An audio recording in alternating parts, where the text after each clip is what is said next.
Across more than 2,000 years of written testimony, the Hanging Gardens of Babylon have occupied a singular position in the human imagination,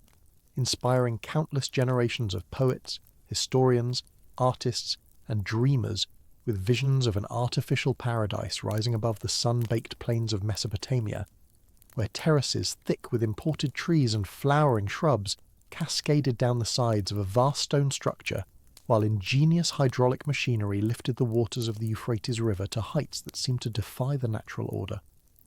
Greek and Roman authors devoted entire passages to describing the gardens' magnificence, calculating the dimensions of their foundations at 400 feet on each side, marvelling at the complex systems of screws and chains that delivered moisture to plants growing far above the river's level,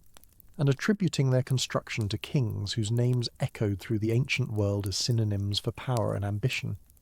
Medieval European scholars included the gardens without hesitation in their canonical lists of the Seven Wonders, alongside the Great Pyramid of Giza, the Colossus of Rhodes, and the Lighthouse of Alexandria, treating their existence as established fact requiring no further verification.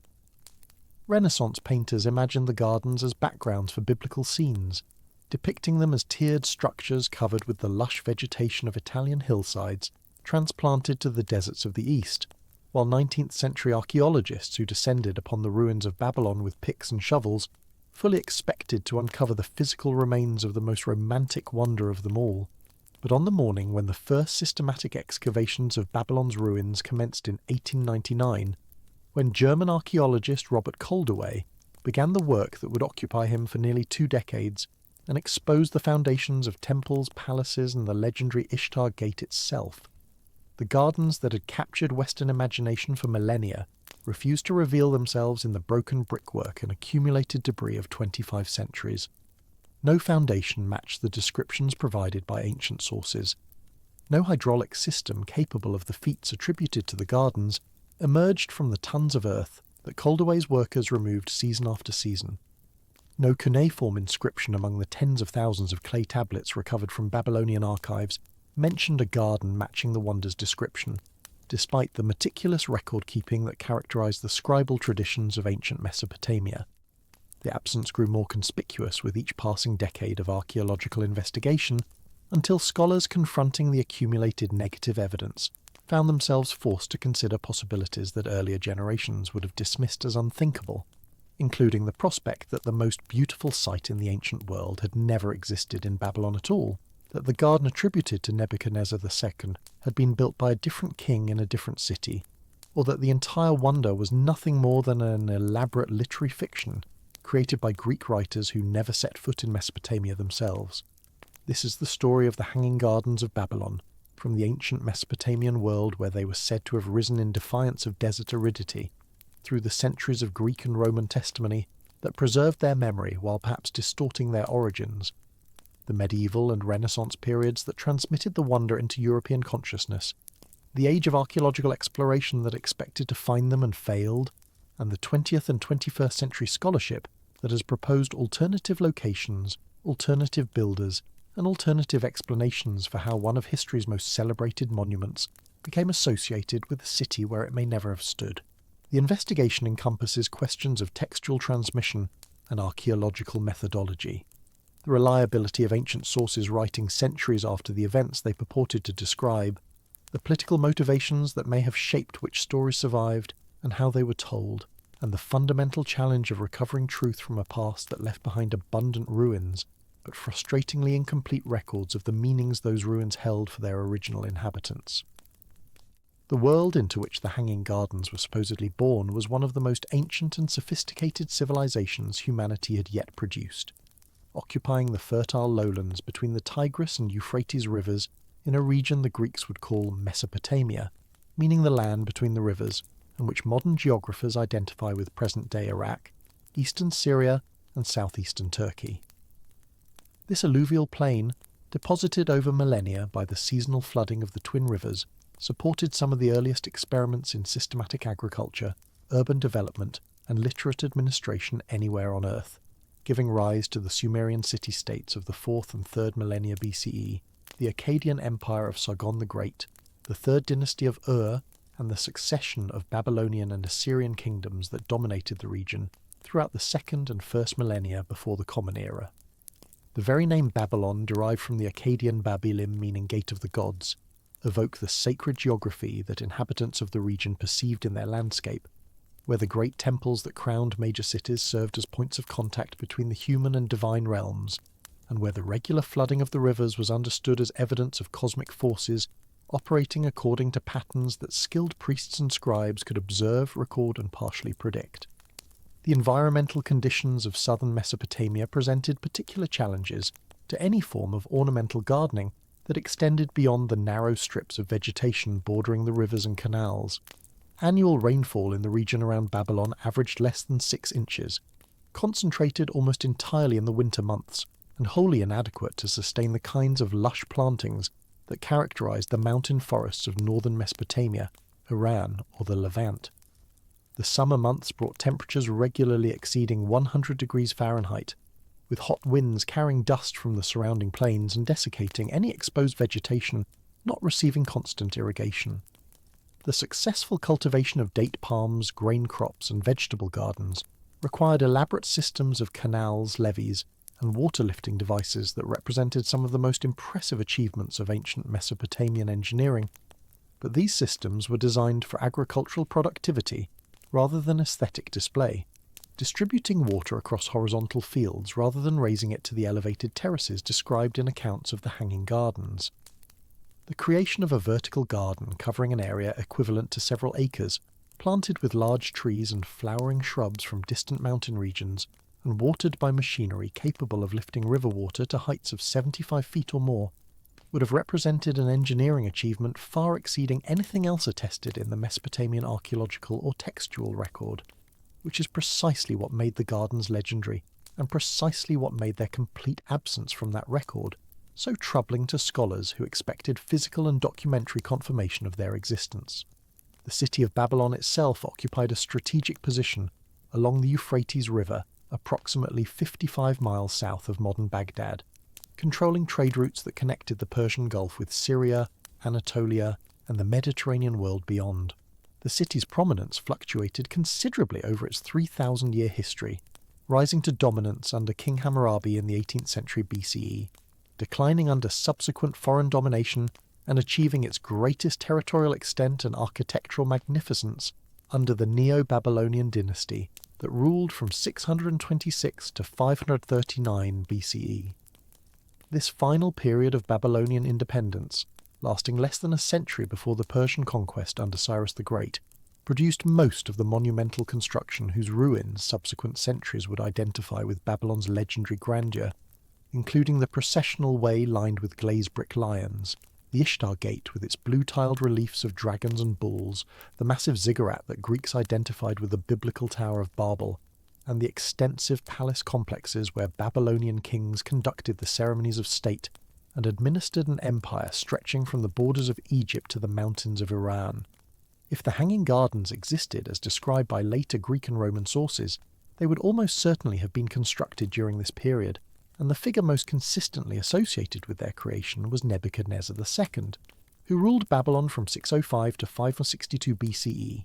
and whose building activities transformed the city into the most impressive urban centre of the ancient Near East. Nebuchadnezzar II inherited a kingdom already on the rise when his father Nabopolassar died in 605 BCE,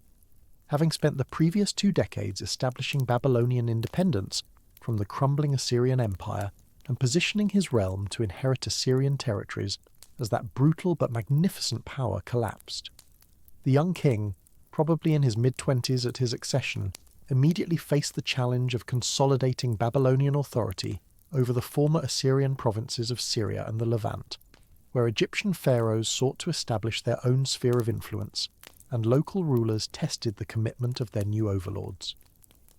Nebuchadnezzar's military campaigns during the early years of his reign established patterns of Babylonian imperial control that would persist until the Persian conquest, defeating Egyptian forces at the Battle of Carchemish in 605 BCE, conducting annual campaigns to collect tribute and suppress rebellion throughout Syria and Palestine, and eventually destroying the Kingdom of Judah and its capital Jerusalem in 586 BCE after a prolonged siege that would ensure Nebuchadnezzar's lasting notoriety in the biblical tradition. The wealth that flowed into Babylon from these conquests and from the resumption of international trade financed an unprecedented program of construction that Nebuchadnezzar documented in extensive building inscriptions preserved on clay cylinders and foundation deposits throughout the city, texts that provide detailed information about temples, walls, palaces, and processional ways, but nowhere mention gardens matching the description of the famous wonder attributed to this king. The silence of Nebuchadnezzar's own inscriptions regarding the Hanging Gardens represents one of the most significant obstacles to accepting the traditional attribution of the wonder to this Babylonian king. The inscriptions that archaeologists have recovered constitute an extensive corpus of royal propaganda, carefully composed to present Nebuchadnezzar as a pious ruler, devoted to the gods of Babylon, and as a builder whose monuments surpassed anything erected by previous kings. These texts describe in loving detail the king's work on the Asargala, the temple of Marduk that served as Babylon's religious heart, his reconstruction of the Etemenanki ziggurat whose 7 stages rose over 300 feet above the plain, his fortification of the city with multiple defensive walls whose thickness and extent amazed later Greek observers, and his expansion of the royal palace complex with new reception halls, throne rooms and administrative quarters decorated with glazed bricks depicting lions, palms and geometric patterns. The inscriptions mention gardens in only the most general terms, referring to the pleasure gardens that surrounded Mesopotamian palaces as standard features of royal residences rather than as unique marvels of engineering requiring special documentation. If Nebuchadnezzar had indeed constructed a garden complex matching the wonder's description, involving thousands of tons of specially waterproofed foundation materials, imported soil, exotic plants from distant regions, and hydraulic machinery unprecedented in Mesopotamian engineering, the total absence of any reference to this achievement in his otherwise boastful inscriptions would represent an extraordinary and inexplicable omission. The Greek sources that provide our most detailed descriptions of the Hanging Gardens present their own interpretive challenges, having been composed centuries after the Neo-Babylonian period, and based on traditions whose origins and reliability remain difficult to assess. The earliest surviving account appears in the writings of Berossus, a Babylonian priest who composed a history of Babylon in Greek around 290 BCE,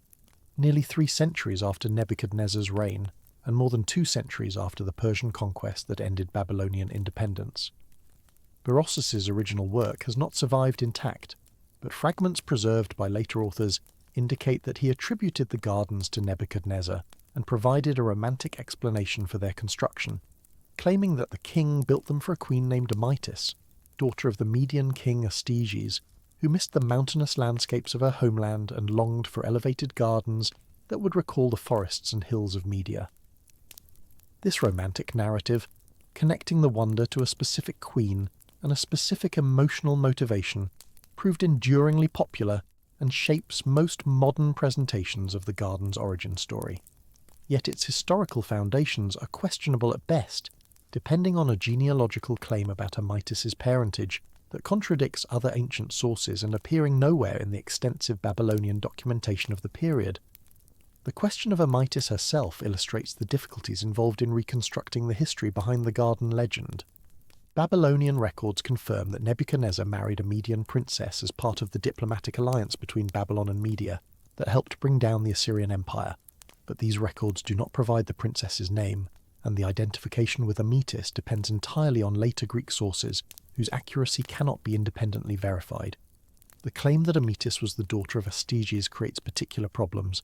since Astyages became king of Media only around 585 BCE. 2 decades after Nebuchadnezzar's accession, and likely after his marriage to the Median princess had already taken place. Some scholars have proposed that Amytis was actually the daughter of an earlier Median king,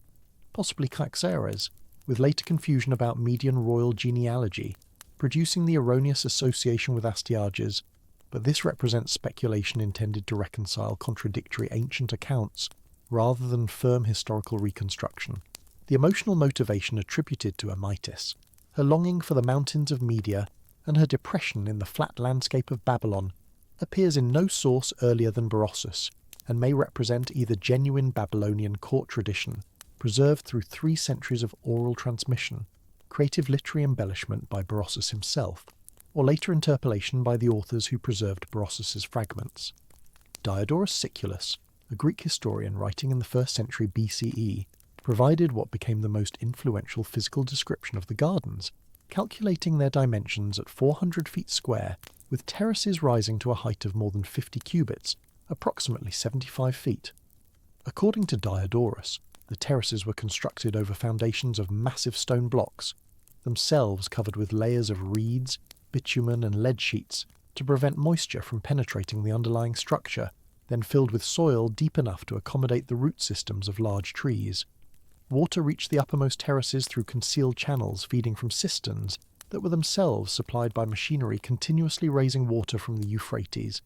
though the precise nature of this machinery remained unclear in Diodorus's account. The labour and materials required for such a construction would have been enormous by any standard, involving the quarrying and transport of stone blocks from mountains located hundreds of miles from Babylon, the manufacture of unprecedented quantities of lead sheeting, the excavation and transport of thousands of cubic yards of soil, and the design and construction of hydraulic machinery that would need to operate continuously without failure throughout the growing season. Diodorus attributed the gardens to an Assyrian king building for a Persian concubine, a confused attribution that conflated Babylon with Assyria and introduced yet another tradition about the garden's commissioner and their intended recipient. The Roman author Quintus Curtius Rufus, writing his history of Alexander the Great in the 1st century CE, described the gardens as they supposedly appeared when Alexander's army entered Babylon in 331 BCE, noting terraces covered with trees whose trunks measured 12 feet in circumference, and whose branches spread to provide shade over the entire complex. Curtius attributed the gardens to a Syrian king, ruling for the pleasure of his concubine, continuing the confusion about their origin, while adding specific details about the mature vegetation that the gardens supposedly contained. Strabo, the Greek geographer writing around the turn of the Common Era, provided additional technical details about the water-lifting mechanisms, describing screw pumps that raised water through spiral channels to the uppermost terraces, machinery that would have represented sophisticated engineering achievements if accurately described. The architectural historian Philo of Byzantium, whose date is uncertain but who may have written as early as the 3rd century BCE, included the gardens in his list of the 7 wonders, and described their construction in terms emphasizing the engineering achievement of creating an elevated landscape that defied the natural limits of irrigation and gravity. The convergence of these multiple sources, all describing an impressive garden complex associated with Babylon and its kings, has traditionally been taken as evidence that the Hanging Gardens genuinely existed, and that multiple authors preserved independent traditions about the wonder's appearance and construction. Yet closer examination reveals that the sources share problematic characteristics that undermine their value as independent witnesses. All were written centuries after the supposed construction of the gardens. All were composed in Greek or Latin by authors with limited or no direct access to Babylonian records. All show signs of literary elaboration, with each successive author adding details and dimensions that make the gardens more impressive and more technically implausible. None can be traced to a clear Babylonian source earlier than Berossus, whose account was itself composed nearly 3 centuries after Nebuchadnezzar's reign. The descriptions contain contradictions about the garden's builder, their intended recipient, and their physical dimensions that suggest multiple, independent traditions were circulating in the Hellenistic and Roman worlds. Traditions that may have developed separately, rather than deriving from a common factual core. The possibility that the gardens were a literary invention, created or elaborated by Greek authors, drawing on general knowledge of Mesopotamian royal gardens, and filling in imaginative details to satisfy audience expectations about Eastern opulence, cannot be dismissed given the absence of any confirming evidence from Babylonian sources themselves. The archaeological investigation of Babylon that began in earnest with Robert Calderwood's excavations in 1899 was expected to resolve these questions by locating the physical remains of the gardens and correlating them with the ancient literary descriptions.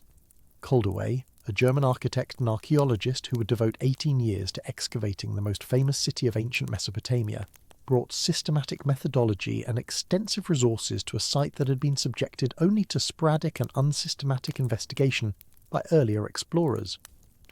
Working under the auspices of the German Oriental Society, and with funding from the Berlin Museum, Calderwood employed hundreds of local workers and developed techniques for tracing mud brick walls, through the accumulated debris of centuries, documenting his findings in detailed plans, photographs, and published reports that transformed scholarly understanding of Babylon's layout and architecture. His excavations revealed the full extent of the inner city walls, traced the processional way from the Ishtar Gate to the Asagala Temple, exposed the foundations of the Atemananki Ziggurat, and uncovered extensive portions of the palace complexes where Nebuchadnezzar conducted his court, producing archaeological evidence that largely confirmed the grandeur attributed to Babylon by ancient sources, while raising new questions about specific monuments those sources had described.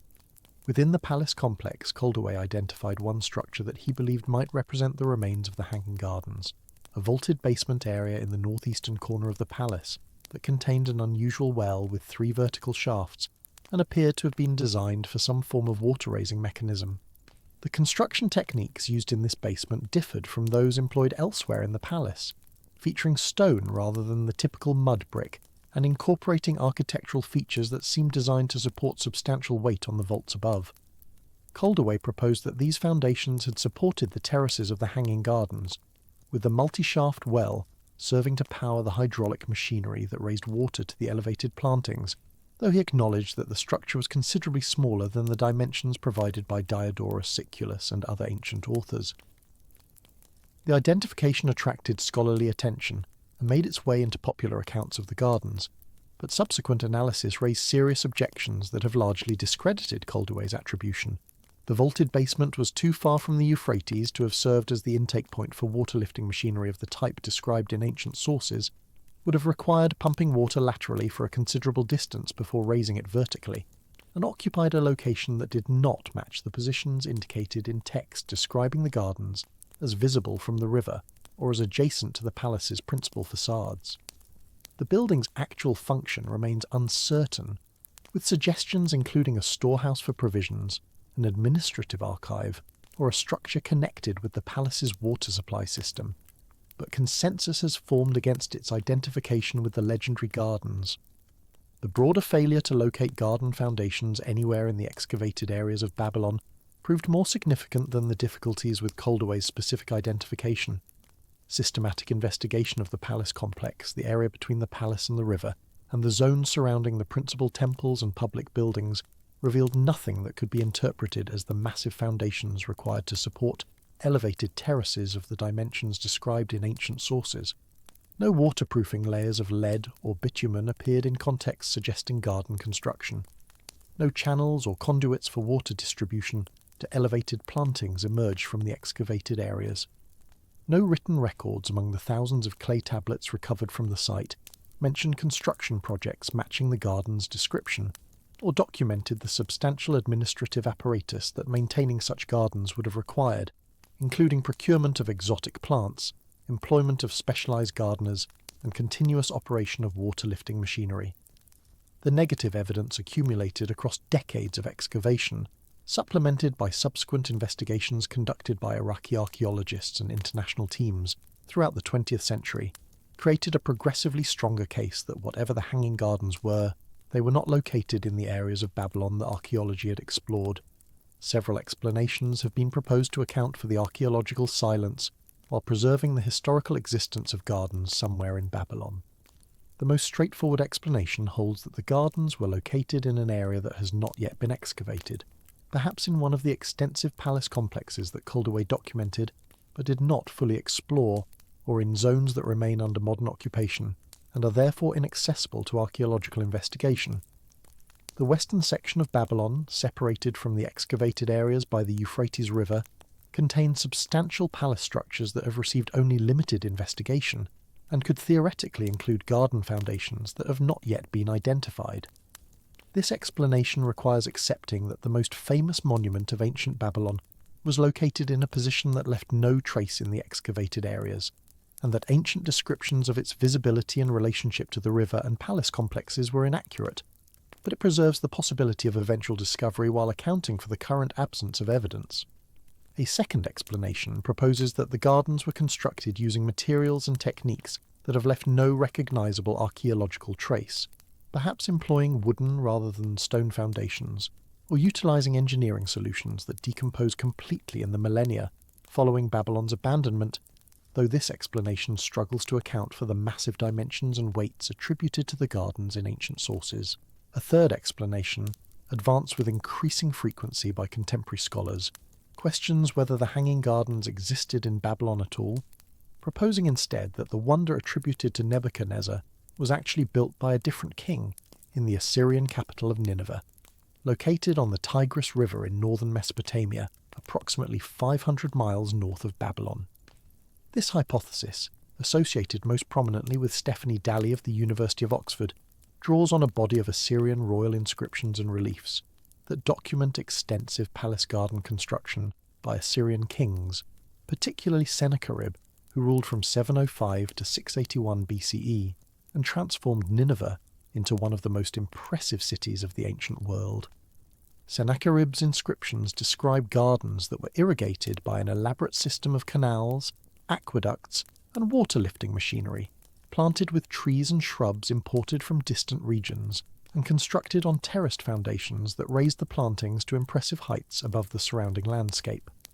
Stone reliefs from Sennacherib's palace at Nineveh depict gardens matching these descriptions, showing tiered structures covered with vegetation and watered by channels that appear to originate from elevated sources, providing visual evidence for garden construction that is entirely absent from the Babylonian archaeological record. The hypothesis that the Hanging Gardens were actually located in Nineveh rather than Babylon requires explaining how the attribution became confused in the centuries between their original construction and their description by Greek and Roman authors. Dalley and other proponents of the Nineveh location propose that this confusion arose from the fluid terminology that ancient authors employed when referring to Mesopotamia and its cities. After the Assyrian Empire's collapse in 612 BCE, Babylon assumed Assyria's position as the dominant power in Mesopotamia and inherited much of Assyria's reputation for grandeur and imperial magnificence. Greek authors writing in subsequent centuries often used the terms Assyrian and Babylonian interchangeably, treating them as synonyms for a generalized Mesopotamian civilization rather than as designations for distinct political and ethnic entities with different capital cities and different rulers. The confusion evident in ancient sources that attribute the gardens to Assyrian kings, while locating them in Babylon, may reflect genuine uncertainty about which Mesopotamian power had constructed the wonder, with the more famous name of Babylon eventually attaching itself to a monument that had actually stood in Nineveh. The identification with Nebuchadnezzar would then represent a secondary development, associating the gardens with Babylon's most famous builder rather than with the Assyrian king who had actually commissioned them. The examination of Sennacherib's building activities reveals a program of garden construction that matches many features of the Hanging Gardens as described by later sources, while differing in ways that illuminate how confusion might have developed. Sennacherib's inscriptions describe his palace garden at Nineveh as constructed on raised terraces, whose foundations were reinforced with stone and waterproofed with techniques designed to prevent moisture from damaging the underlying structure. The gardens were planted with trees imported from the Mediterranean coast, the mountains of northern Mesopotamia, and other distant regions, creating an artificial landscape that brought together vegetation from across the known world in a single location. Water reached the elevated terraces through an elaborate system of canals, aqueducts, and mechanical devices that Sennacherib describes with obvious pride, including a type of water-raising screw that may represent the earliest documented use of technology, later associated with Archimedes, and that matches the descriptions of hydraulic machinery at the Hanging Gardens, provided by Strabo and other Roman sources. The canal system that supplied water to Nineveh included an aqueduct at Joan, crossing a valley on stone arches that represented one of the most impressive engineering achievements of the ancient world, and that brought water from mountain sources more than 30 miles distant. Sennacherib's garden is documented in precisely the ways that the Hanging Gardens of Babylon are not. Royal inscriptions describe its construction in detail and boast of its unprecedented character. Stone reliefs depict its appearance and relationship to the palace complex. The hydraulic infrastructure that supplied it with water left physical remains that archaeologists have identified and studied.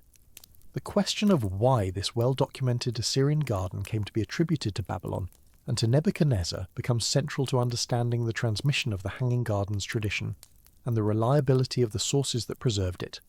The destruction of Nineveh in 612 BCE by the combined forces of Babylon and Media may have contributed to the confusion by abruptly ending the political and cultural traditions that would have preserved accurate memory of Assyrian achievements.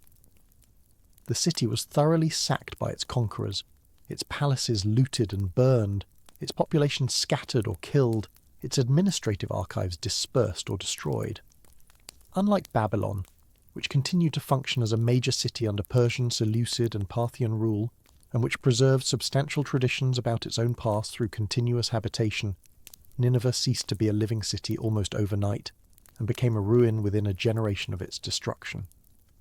The knowledge of what the city had contained, which kings had built, which monuments, and what technological marvels its palaces had housed, would have depended on memories transmitted by survivors and refugees, memories that became increasingly imprecise with each generation of transmission, and that were eventually recorded by Greek authors who had limited ability to verify their accuracy or to distinguish Assyrian traditions from Babylonian ones. The transference of the garden tradition from Nineveh to Babylon may have been facilitated by the genuine similarity between Assyrian and Babylonian royal gardens, both of which represented the same Mesopotamian tradition of creating artificial landscapes as demonstrations of royal power and cosmic order. Mesopotamian kings from the earliest periods constructed gardens that symbolized their mastery over nature and their ability to bring the blessings of vegetation and water to their capitals regardless of local environmental conditions. These gardens served political and ideological functions alongside their aesthetic appeal, demonstrating the king's control over distant territories from which exotic plants were imported, his command of the engineering resources necessary to bring water to elevated plantings, and his role as the maintainer of cosmic order who could create fertility even in landscapes naturally unsuited to lush vegetation. Both Assyrian and Babylonian kings participated in this tradition, constructing gardens that shared similar ideological meanings, even if they differed in specific details of design and engineering. Greek observers encountering both traditions, or encountering traditions about both traditions transmitted through intermediaries, might easily have conflated them into a single narrative about Mesopotamian royal gardens, attaching that narrative to the city whose name remained most prominent in Mediterranean consciousness. The questions surrounding the Hanging Gardens illuminate broader methodological challenges in reconstructing ancient history, from sources that are fragmentary, contradictory, and separated by centuries from the events they purport to describe. The traditional approach to ancient history, which treated Greek and Roman authors as generally reliable witnesses whose accounts could be accepted unless specifically contradicted by other evidence, has given way to more critical methodologies that recognize the limitations and biases inherent in ancient source traditions. Greek authors writing about Babylon depended on information obtained through complex chains of transmission, potentially including Babylonian informants, Persian administrative sources, travellers' accounts, earlier Greek writers whose works have not survived, and literary traditions that may have elaborated or invented details to satisfy audience expectations about Eastern marvels. Each link in these chains of transmission offered opportunities for error, embellishment, and confusion, and the final accounts that reached authors like Diodorus Siculus or Strabo represented the accumulated modifications of centuries, rather than direct testimony about original events. The Hanging Gardens case is unusual in the degree to which archaeological and textual evidence from the supposed site of the wonder has failed to confirm traditions preserved in external sources. The Great Pyramid of Giza, the oldest of the Seven Wonders, stands to this day as physical confirmation of ancient descriptions of its size and construction. The Temple of Artemis at Ephesus, though destroyed and rebuilt multiple times before its final destruction, left archaeological remains that confirm its existence and general character. The mausoleum at Halicarnassus, the Colossus of Rhodes, and the Lighthouse of Alexandria are all documented in sources from or near the periods of their existence, and in some cases left physical remains that have been identified by archaeologists. Even the statue of Zeus at Olympia, though entirely destroyed, was housed in a temple whose foundations survive and was described in sources contemporary with its existence. The Hanging Gardens alone among the Seven Wonders depend entirely on sources written centuries after their supposed construction, find no confirmation in the extensive textual and archaeological record from their supposed location, and may have been attributed to the wrong city through processes of cultural confusion and literary elaboration that are difficult to reconstruct with confidence. the investigation of the gardens continues to generate scholarly debate and public fascination, drawing researchers from fields including Assyriology, classical studies, archaeology, ancient engineering, and the history of ideas. Recent advances in satellite imaging, ground-penetrating radar, and other remote sensing technologies have opened possibilities for identifying subsurface features in unexcavated portions of ancient sites, potentially revealing structures that traditional excavation methods might have missed or been unable to reach. The digitization of cuneiform tablet collections and the development of sophisticated databases for searching these collections have made it possible to identify relevant texts more efficiently than was possible for earlier generations of scholars, though the absence of garden references in Babylonian sources has been repeatedly confirmed rather than challenged by these expanded searches. The reconstruction of ancient engineering capabilities through experimental archaeology and computer modelling has allowed more precise assessment of what was technically possible in the Neo-Babylonian period, generally supporting the feasibility of garden construction at the scale described in ancient sources, while not resolving questions about whether such construction actually occurred. The romantic narrative that Berossus provided for the garden's origin continues to shape popular understanding of the wonder, despite its questionable historical foundations. The image of a powerful king constructing an unprecedented marvel to comfort his homesick foreign bride captures something enduring about human relationships with landscape and memory, the way that places become bound up with identity, and the ways that powerful individuals have sometimes attempted to recreate lost homelands through feats of engineering and horticulture. Whether or not Nebuchadnezzar actually built gardens for a Median princess named Ametis, whether or not such a princess actually existed and experienced the longing for mountains that later tradition attributed to her, the story resonates with experiences that transcend its specific historical context and that help explain why the Hanging Gardens retained their place in human imagination long after the civilization that supposedly produced them had vanished. The gardens represent not only an engineering achievement, but an emotional gesture, an attempt to bridge the gap between two worlds through the creation of artificial nature, and this emotional dimension of the tradition may have contributed to its survival and elaboration across the centuries. The transformation of the Hanging Gardens from alleged historical reality to canonical wonder required processes of cultural transmission and intellectual organization that unfolded across several centuries following the garden's supposed construction. The mechanisms through which the Seven Wonders list emerged, the cultural functions it served, and the specific circumstances that led to the garden's inclusion illuminate both the nature of ancient intellectual culture and the particular vulnerabilities of the garden tradition to distortion and elaboration. Understanding how the gardens became a wonder reveals as much about Greek attitudes toward the ancient Near East as about any actual structure that may have existed in Babylon or elsewhere. The concept of compiling lists of remarkable achievements and extraordinary sites has deep roots in ancient Mediterranean culture, predating the specific Seven Wonders tradition by centuries. Egyptian, Mesopotamian, and early Greek cultures all produced catalogues of various kinds, ranging from lists of kings and dynasties to inventories of temple treasures and compilations of geographical curiosities. The impulse to organise knowledge through enumeration reflected broader patterns of ancient intellectual practice, where memory systems and educational methods relied heavily on numbered lists that could be readily memorised and transmitted.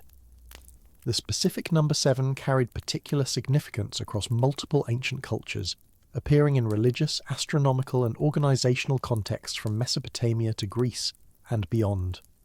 The emergence of a list specifically devoted to wonders of human construction, limited to 7 items and focused on the Mediterranean and Near Eastern world, represented the crystallisation of these broader cataloguing tendencies into a specific literary and cultural form. The earliest references to lists of remarkable sites in the Greek world appear to date from the 5th and 4th centuries before the Common Era, though the specific Seven Wonders list, as it would later become standardised, emerged only gradually over subsequent centuries. Herodotus, writing in the mid-5th century, described various impressive structures he encountered during his travels, including the walls and other monuments of Babylon, though he did not organise his observations into a formal list of wonders and did not mention gardens among Babylon's remarkable features. The 4th century engineer Philo of Byzantium is sometimes credited with an early version of the Seven Wonders list, though the text attributed to him is of disputed authenticity and date. The first centuries before and after the Common Era saw the gradual standardization of the list into something approaching its canonical form, with different authors proposing slightly different selections, while converging on a core group of structures that would appear on most versions of the list. The cultural context for the Seven Wonders list development was the Hellenistic period following Alexander the Great's conquests, when Greek-speaking elites found themselves ruling vast territories that encompassed ancient civilizations whose monuments far exceeded anything the Greek world had previously produced. The pyramids of Egypt, the walls and temples of Babylon, the ancient sanctuaries of Asia Minor all demanded explanation and categorization within Greek intellectual frameworks. The Seven Wonders list served multiple cultural functions in this context, simultaneously celebrating Greek achievements like the Colossus of Rhodes and the Mausoleum at Halicarnassus, while acknowledging the impressive accomplishments of older civilizations that Greeks now ruled. The list functioned as a kind of cultural inventory, asserting Greek intellectual mastery over a diverse heritage by organizing disparate monuments into a coherent framework that Greek travellers and readers could comprehend and discuss. The inclusion of the Hanging Gardens on the canonical list presents particular problems when considered in this context. Unlike the pyramids, which any Greek traveller to Egypt could observe, and which had stood for over 2,000 years by Alexander's time, or the Temple of Artemis at Ephesus, which remained an active sanctuary throughout the Hellenistic period, the gardens were not a monument that travellers could readily visit and verify. If the gardens had been constructed in Babylon during Nebuchadnezzar's reign, they would have been approximately 2.5 centuries old by Alexander's time, and the question of whether they survived as a functioning garden complex or had fallen into ruin remains entirely unresolved by available evidence. Babylon itself experienced significant transformation during the Hellenistic period, as Alexander planned to make it his capital before his death, and subsequent Seleucid rulers invested in urban development, while the city gradually declined from its former prominence. Whether visiting Greeks would have encountered functioning gardens, ruins that could be identified as former gardens, or simply stories about gardens that had once existed, remains impossible to determine from surviving sources. The garden's presence on the Seven Wonders list may have reflected the reputation of Babylon as a place of marvels, rather than direct observation of an actual garden complex. Greek authors from Herodotus onward depicted Babylon as a city of extraordinary size and splendour, with walls of unprecedented thickness, temples of remarkable height, and engineering achievements that exceeded anything in the Greek world. The inclusion of gardens as one of Babylon's wonders fit this broader pattern of attributing superlative achievements to the great eastern city, regardless of whether any specific garden could be identified and described with precision. The tradition may have coalesced around gardens as the representative Babylonian wonder, because gardens offered something distinctly different from the other items on the list, all of which consisted of buildings, statues, or other stone constructions. A living garden, constantly requiring maintenance and renewal, represented a different order of achievement than a pyramid or temple, and its inclusion diversified the wonder list in ways that may have appealed to compilers seeking variety. The specific association of the gardens with Nebuchadnezzar and the romantic origin story involving his Median queen appears to have developed as the tradition matured, providing the wonder with the kind of personal narrative that made it memorable and transmissible. The other wonders on the list generally lack such romantic narratives, being associated with patron builders in some cases, but not typically with stories of emotional motivation that explained why the structure was created. The garden's origin story may have been elaborated precisely because the absence of physical evidence and contemporary documentation left room for narrative development that would have been constrained in the case of better documented monuments. The tradition that Nebuchadnezzar built the gardens to comfort his homesick wife gave the wonder emotional resonance that compensated for its material elusiveness, ensuring its continued place in human imagination, even as questions about its actual existence multiplied. The transmission of garden traditions through the centuries following Alexander's conquests involved multiple processes of copying, translation, summary, and elaboration that introduced errors and modifications at each stage. The original sources that described the gardens, whatever their nature and reliability, were copied by hand in an era before printing, and each copying introduced possibilities for scribal error, intentional modification, and interpolation of material from other sources. Texts were summarized and excerpted for anthologies and reference works, with summarizers making decisions about which details to preserve and which to omit that shaped how later readers understood the original traditions. Translations between Greek and Latin introduced additional possibilities for misunderstanding, as translators made choices about how to render technical terms and cultural concepts that did not map precisely between languages. The loss of most ancient literature means that modern understanding of garden traditions depends on the accidents of manuscript survival, rather than comprehensive access to the full range of ancient writing on the subject.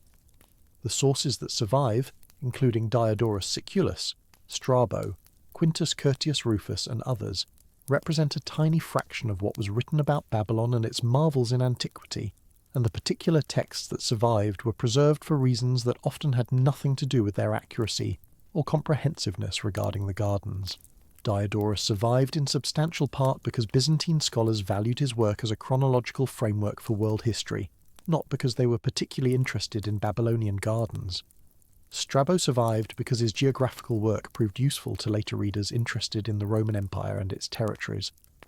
The accident of which manuscripts were copied, which libraries preserved them, and which copying centres transmitted them to subsequent generations determined what modern scholars would have available for reconstructing ancient traditions about the gardens. The relationship between the canonical Seven Wonders list and actual ancient tourism remains complex and imperfectly understood. While some scholars have suggested that the list functioned as a kind of ancient travel guide, directing wealthy Greeks to remarkable sites they should visit during their travels, the geographical distribution of the wonders and the accessibility of individual sites raises questions about this interpretation. The pyramids and the Temple of Artemis were certainly accessible to travellers and received substantial tourist attention in antiquity, as literary references and graffiti evidence confirm. The mausoleum at Halicarnassus and the Colossus of Rhodes were similarly accessible, at least while they stood. The statue of Zeus at Olympia was housed in an active sanctuary that received visitors from across the Greek world for the Olympic Games and other occasions. The lighthouse of Alexandria served a practical navigational function that brought it to the attention of everyone approaching the great Ptolemaic capital. The gardens, however, present difficulties for any tourist interpretation of the list. Since Babylon's accessibility to Greek travellers fluctuated significantly over time, the city experienced periods of decline and political instability that would have complicated tourism, and the gardens themselves may not have existed in visitable form even if they had once been constructed. The persistence of the gardens on the canonical list despite these complications suggests that the list served cultural and intellectual functions that did not depend entirely on the physical accessibility of all items included. The list may have functioned more as an educational exercise than as a practical travel guide, offering students of Greek culture a memorable framework for understanding the achievements of different civilizations and periods. The number 7, with its mnemonic convenience and its cultural resonance across multiple traditions, made the list easy to memorize and transmit,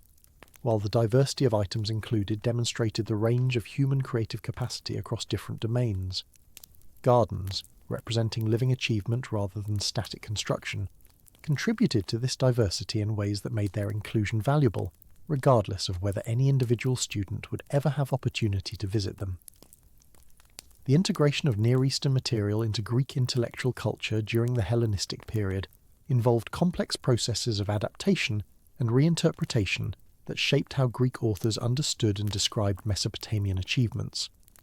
Greek authors writing about Babylon and its monuments were not simply recording what Babylonians had said about their own civilization, but were translating Babylonian realities into Greek categories and fitting them into Greek narrative frameworks.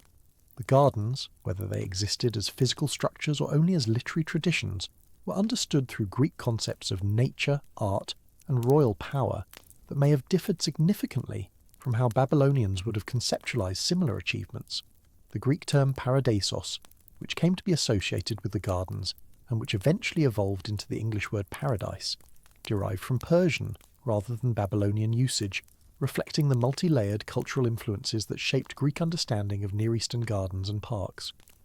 The question of what the Babylonians themselves would have called the gardens had they existed remains entirely unresolved given the absence of relevant Babylonian documentation. Akkadian, the language of official Babylonian inscriptions and administrative documents, contained various terms for gardens, parks, and agricultural installations, but none of these terms has been convincingly connected to any garden complex that matches the descriptions in Greek sources. The palace gardens mentioned in some Babylonian texts appear to have been relatively modest installations rather than the multi-level engineering marvels described by Diodorus and others. The extensive building inscriptions left by Nebuchadnezzar himself describe palaces, temples, walls, canals, and various other construction projects in considerable detail, using a vocabulary of royal achievement that would certainly have encompassed gardens if any notable garden construction had been undertaken.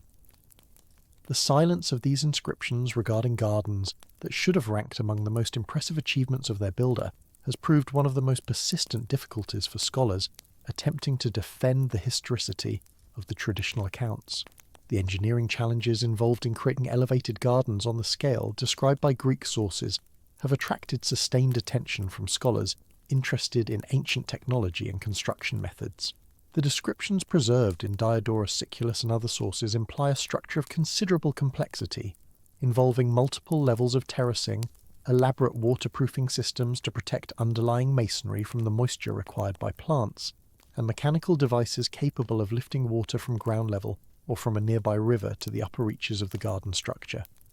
Each of these challenges would have required sophisticated solutions that,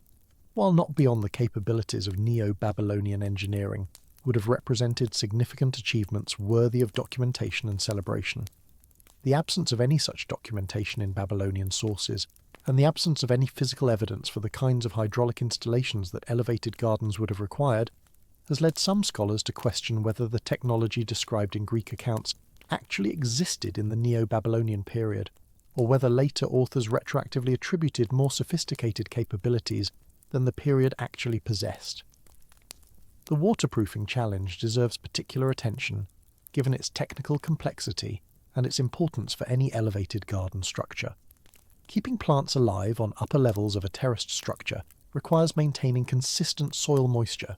which in turn requires preventing water from draining away too rapidly, while also preventing moisture from penetrating and damaging underlying structural elements. Modern elevated planting installations use synthetic materials and drainage systems that were not available to ancient builders, who would have relied on natural materials including bitumen, clay, reed matting, and lead sheeting for waterproofing purposes. Bitumen was certainly available in Mesopotamia and was used extensively in construction, including in applications requiring water resistance. And some scholars have suggested that Babylonian builders could have created effective waterproofing systems using layers of bitumen, baked brick, and reed matting. Whether such systems could have maintained elevated gardens over extended periods, through the hot, dry summers and occasional flooding winters characteristic of the Mesopotamian climate, remains uncertain. The water lifting challenge similarly requires consideration of what mechanical devices were available to Neo-Babylonian engineers. The shaduf, a simple lever and bucket device, had been used in Mesopotamia and Egypt for millennia before the Neo-Babylonian period, and could lift water from lower to higher levels with reasonable efficiency, though the labour required increased substantially with lifting height. The Archimedean screw, a more sophisticated device capable of continuous water lifting, is traditionally attributed to the Greek inventor Archimedes in the 3rd century before the Common Era, several centuries after the supposed construction of the gardens. Some scholars have suggested that screw-type water-lifting devices may have been developed independently in Mesopotamia before their Greek attribution, though direct evidence for such early screws remains elusive. The chain pump, using a continuous loop of containers to lift water, represents another possibility, though again the evidence for early Mesopotamian use is indirect at best. Diodorus Siculus specifically mentions machines lifting water from the Euphrates to the garden levels, but his description lacks technical precision and may reflect later Greek understanding of hydraulic possibilities rather than accurate reporting of Neo-Babylonian engineering practices. The architectural challenges of creating stable terraced structures capable of supporting the weight of soil, plants and irrigation water over extended periods similarly remained subjects of scholarly discussion. The Greeks who described the gardens were familiar with stone construction traditions in which heavy loads could be supported by carefully fitted masonry.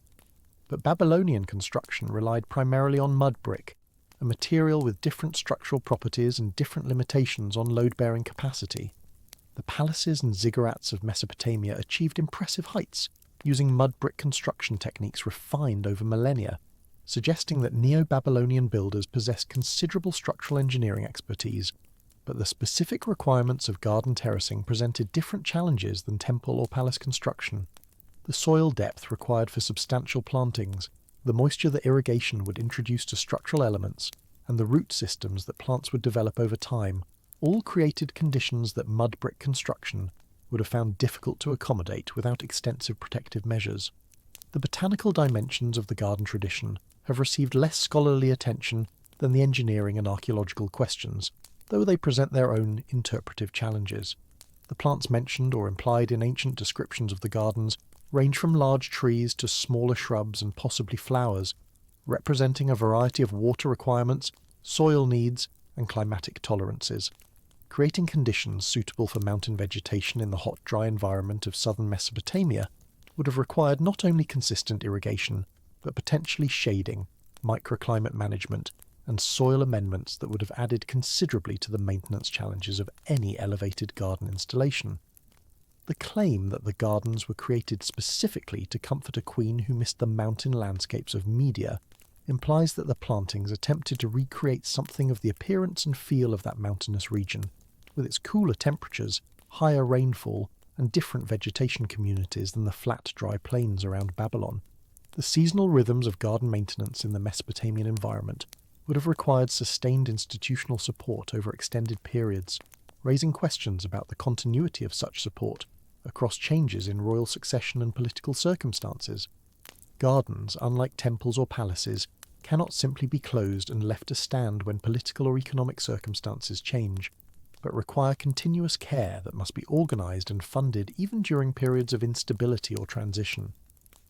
The royal gardens mentioned in various Babylonian texts appear to have been maintained by dedicated palace personnel, whose labour was part of the broader household economy of the Mesopotamian palace system. But such maintenance systems were vulnerable to the disruptions that frequently affected ancient Near Eastern states. The Babylonian Empire itself fell to Persian conquest less than 30 years after Nebuchadnezzar's death, and while the Persians maintained Babylon as an important administrative centre, their priorities and resources may have differed from those of the preceding Babylonian dynasty. The Persian period that followed Babylonian independence saw Babylon integrated into an empire of unprecedented scale, stretching from Egypt to Central Asia and incorporating diverse populations with varying cultural traditions and administrative needs. The Achaemenid Persian kings who ruled this empire from the 6th through 4th centuries before the Common Era maintained multiple capitals and administrative centres, of which Babylon was only one, and their investment patterns reflected these dispersed priorities. Persian kings are known to have created elaborate gardens and parks at various locations within their empire, with the Persian term paradisa providing the linguistic root for the Greek paradisos and eventually for the English word paradise. These Persian royal parks combined hunting reserves, ornamental plantings, and pavilions for royal recreation in ways that influenced Greek understanding of what Eastern gardens might look like, potentially shaping later Greek descriptions of Babylonian gardens in ways that blended Persian and Babylonian traditions. The conquest of the Persian Empire by Alexander the Great in the late 4th century before the Common Era brought Greek observers into direct contact with the accumulated traditions and physical remains of both Persian and earlier Mesopotamian civilization. Alexander himself visited Babylon and apparently planned to make it his primary capital before his death. There in 323 before the Common Era, at the age of 32. The Greek historians and companions who accompanied Alexander and who wrote accounts of his campaigns and the lands he conquered, provided the first substantial Greek descriptions of Babylon based on direct observation, though even these eyewitness accounts were filtered through Greek cultural assumptions and were subsequently modified through processes of copying and transmission that complicate their use as historical evidence. The accounts of Alexander's companions that survive, primarily through quotation and summary in later works, mention the walls, palaces, and temples of Babylon, but provide no clear evidence for the existence of elevated gardens matching the later canonical descriptions. The Hellenistic period following Alexander's death saw the division of his empire among his generals, and the establishment of successor kingdoms that ruled various portions of his conquests for the next several centuries. Babylon fell within the territory controlled by the Seleucid dynasty, founded by Alexander's general Seleucus. and experienced a gradual decline from its former prominence as Seleucid priorities shifted toward newer foundations, particularly the city of Seleucia on the Tigris, which became the primary Seleucid capital in Mesopotamia. The decline of Babylon as an administrative and economic centre would have had implications for the maintenance of any elaborate royal installations, including gardens, that depended on sustained institutional support and resources. By the time Greek authors began writing detailed descriptions of Babylonian gardens in the first centuries before and after the Common Era, Babylon itself had experienced centuries of reduced importance and had lost much of the population and institutional infrastructure that had characterized it during its periods of greatest prosperity. The transformation of Babylon from a living imperial capital into a subject of historical and literary imagination occurred gradually across the centuries following Alexander's death, creating conditions under which accurate knowledge of the city's actual appearance could become increasingly difficult to distinguish from embellished or invented traditions. The Greek and Roman authors who eventually produced the canonical descriptions of the Hanging Gardens were working at temporal distances from Nebuchadnezzar's Babylon comparable to the distance separating a modern writer from the medieval period, and they faced the additional challenge of describing a civilization whose language, administrative traditions, and cultural assumptions differed fundamentally from their own. The surviving Greek descriptions of the Hanging Gardens appear in works composed between roughly the 1st century before the Common Era and the 2nd century of the Common Era, representing a gap of 5 to 7 centuries between the supposed time of the garden's construction and the earliest surviving detailed accounts. This temporal distance alone would make accurate transmission of architectural details uncertain, but the problem is compounded by the nature of the transmission chains through which information about Babylon passed before reaching the authors whose works survive. The most detailed ancient description of the Hanging Gardens appears in the work of Diodorus Siculus, a Greek historian from Sicily who compiled a universal history in the 1st century before the Common Era. Diodorus's library of history attempted to synthesize the entire history of the known world from mythological times to his own day, drawing on earlier Greek historians whose works are now largely lost. For his account of Babylon and its gardens, Diodorus appears to have relied primarily on the work of Ctesias of Cnidus, a Greek physician who served at the Persian court in the late 5th and early 4th centuries before the Common Era, and who wrote an extensive history of Persia and Assyria.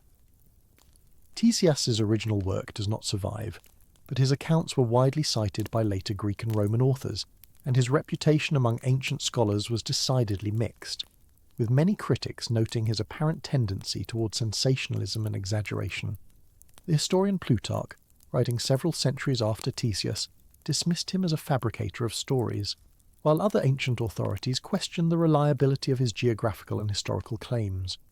Whether Ctesias himself visited Babylon, and whether his account of the gardens derived from personal observation, Persian court traditions, or his own imagination, cannot be determined from the fragmentary evidence that survives. The description that Diodorus provides, apparently drawing on Ctesias, and perhaps on other sources as well, presents the Hanging Gardens as a structure of extraordinary scale and technical sophistication. According to this account, the gardens occupied a square measuring approximately 400 feet on each side, built up on a series of ascending terraces supported by stone pillars and vaulted galleries. The terraces were constructed with layers of reeds laid in bitumen, followed by 2 courses of baked brick set in gypsum mortar, covered with lead sheeting to prevent moisture from penetrating to the supporting structure, and finally topped with sufficient depth of earth to allow the roots of large trees to develop. The engineering required to lift water to the upper terraces supposedly involved machinery of some unspecified type, operated continuously to maintain the plantings. Diodorus attributes the construction of these gardens to a Syrian king who built them to please a concubine who missed the mountainous landscape of her homeland, though he does not specifically name Nebuchadnezzar or identify the woman as a Median princess. The description emphasizes the visual effect of the gardens when viewed from outside, with the terraced plantings creating the impression of a theatre or stepped mountain covered in vegetation. The account provided by Strabo, the Greek geographer writing in the early 1st century of the Common Era, offers a somewhat different description that shares certain features with Diodorus's account, while differing in specific details. Strabo describes the gardens as consisting of vaulted terraces resting on cube-shaped pillars, with the terraces filled with earth to accommodate the planting of trees and irrigated by water raised from the Euphrates through devices that operated continuously. Strabo specifically locates the gardens near the city walls and the river, providing a geographical anchor that Diodorus's account lacks, but his description of the irrigation machinery remains as vague as that of his predecessor. The account emphasises the engineering challenges of maintaining such a structure, noting that the pillars and terraces required constant attention and that the water-lifting apparatus demanded continuous operation, suggesting awareness that such gardens would require substantial ongoing investment to maintain. Later Roman authors added additional details and variations to the basic tradition, with some attributing the gardens specifically to Nebuchadnezzar, others assigning them to the legendary Assyrian queen Semiramis, and still others remaining vague about the builder's identity. The elder Pliny, writing his encyclopedic natural history in the 1st century of the Common Era, mentions the Hanging Gardens as one of the world's most remarkable structures, but provides relatively little descriptive detail compared to Diodorus or Strabo. Quintus Curtius Rufus, in his History of Alexander the Great, includes a description of Babylon that mentions elevated gardens adorned with trees, but provides no systematic account of their construction or maintenance. The cumulative effect of these various ancient sources is to establish a literary tradition regarding Babylonian gardens that remained influential through late antiquity and into the medieval period, but whose relationship to any actual structure that may have existed in Babylon remains deeply uncertain. The attribution of the gardens to Nebuchadnezzar and the association with his supposed Median wife appears to derive primarily from the account of Berossus, a Babylonian priest and scholar, who wrote a history of Babylon in Greek during the early Hellenistic period, probably in the 3rd century before the Common Era. Berossus had access to Babylonian temple archives and scholarly traditions that would have been unavailable to Greek observers, making his testimony potentially valuable for understanding the actual history of Nebuchadnezzar's reign and building activities. Unfortunately, Berossus's original work does not survive, and his account of the gardens is known only through quotation and paraphrase in later authors, most notably Josephus, the Jewish historian writing in the late 1st century of the Common Era. According to Josephus's quotation of Berossus, Nebuchadnezzar constructed elevated stone terraces designed to resemble mountains, and planted them with all kinds of trees, creating what Berossus called a hanging paradise built to please his wife because she had been raised in a mountainous region and longed for such scenery. This account provides the specific attribution to Nebuchadnezzar and the romantic motivation involving his foreign wife that became central to later traditions, but the accuracy of Josephus's quotation and the reliability of Berossus's original testimony both remain subjects of scholarly debate. The difficulty of assessing Berossus's reliability is compounded by the context in which Josephus quotes him. Josephus was engaged in a polemic defense of Jewish historical traditions against Greek critics, and his use of Berossus served the specific purpose of demonstrating that Babylonian records confirmed the biblical account of Nebuchadnezzar's conquests and the Jewish exile. Whether Josephus quoted Berossus accurately, whether he selected passages that supported his argument while omitting qualifying material, and whether Berossus himself had access to reliable information about Nebuchadnezzar's gardens cannot be determined from the available evidence. The possibility that later copyists modified Josephus's text, or that Josephus himself interpreted Berossus's more general statements about Nebuchadnezzar's building activities as referring specifically to the famous Hanging Gardens, cannot be excluded given the complexities of ancient textual transmission. The emergence of the Hanging Gardens as one of the canonical 7 wonders of the ancient world represents a separate but related phenomenon that shaped subsequent transmission and understanding of the tradition. Lists of remarkable or wonderful structures and monuments appear in Greek literature from at least the Hellenistic period,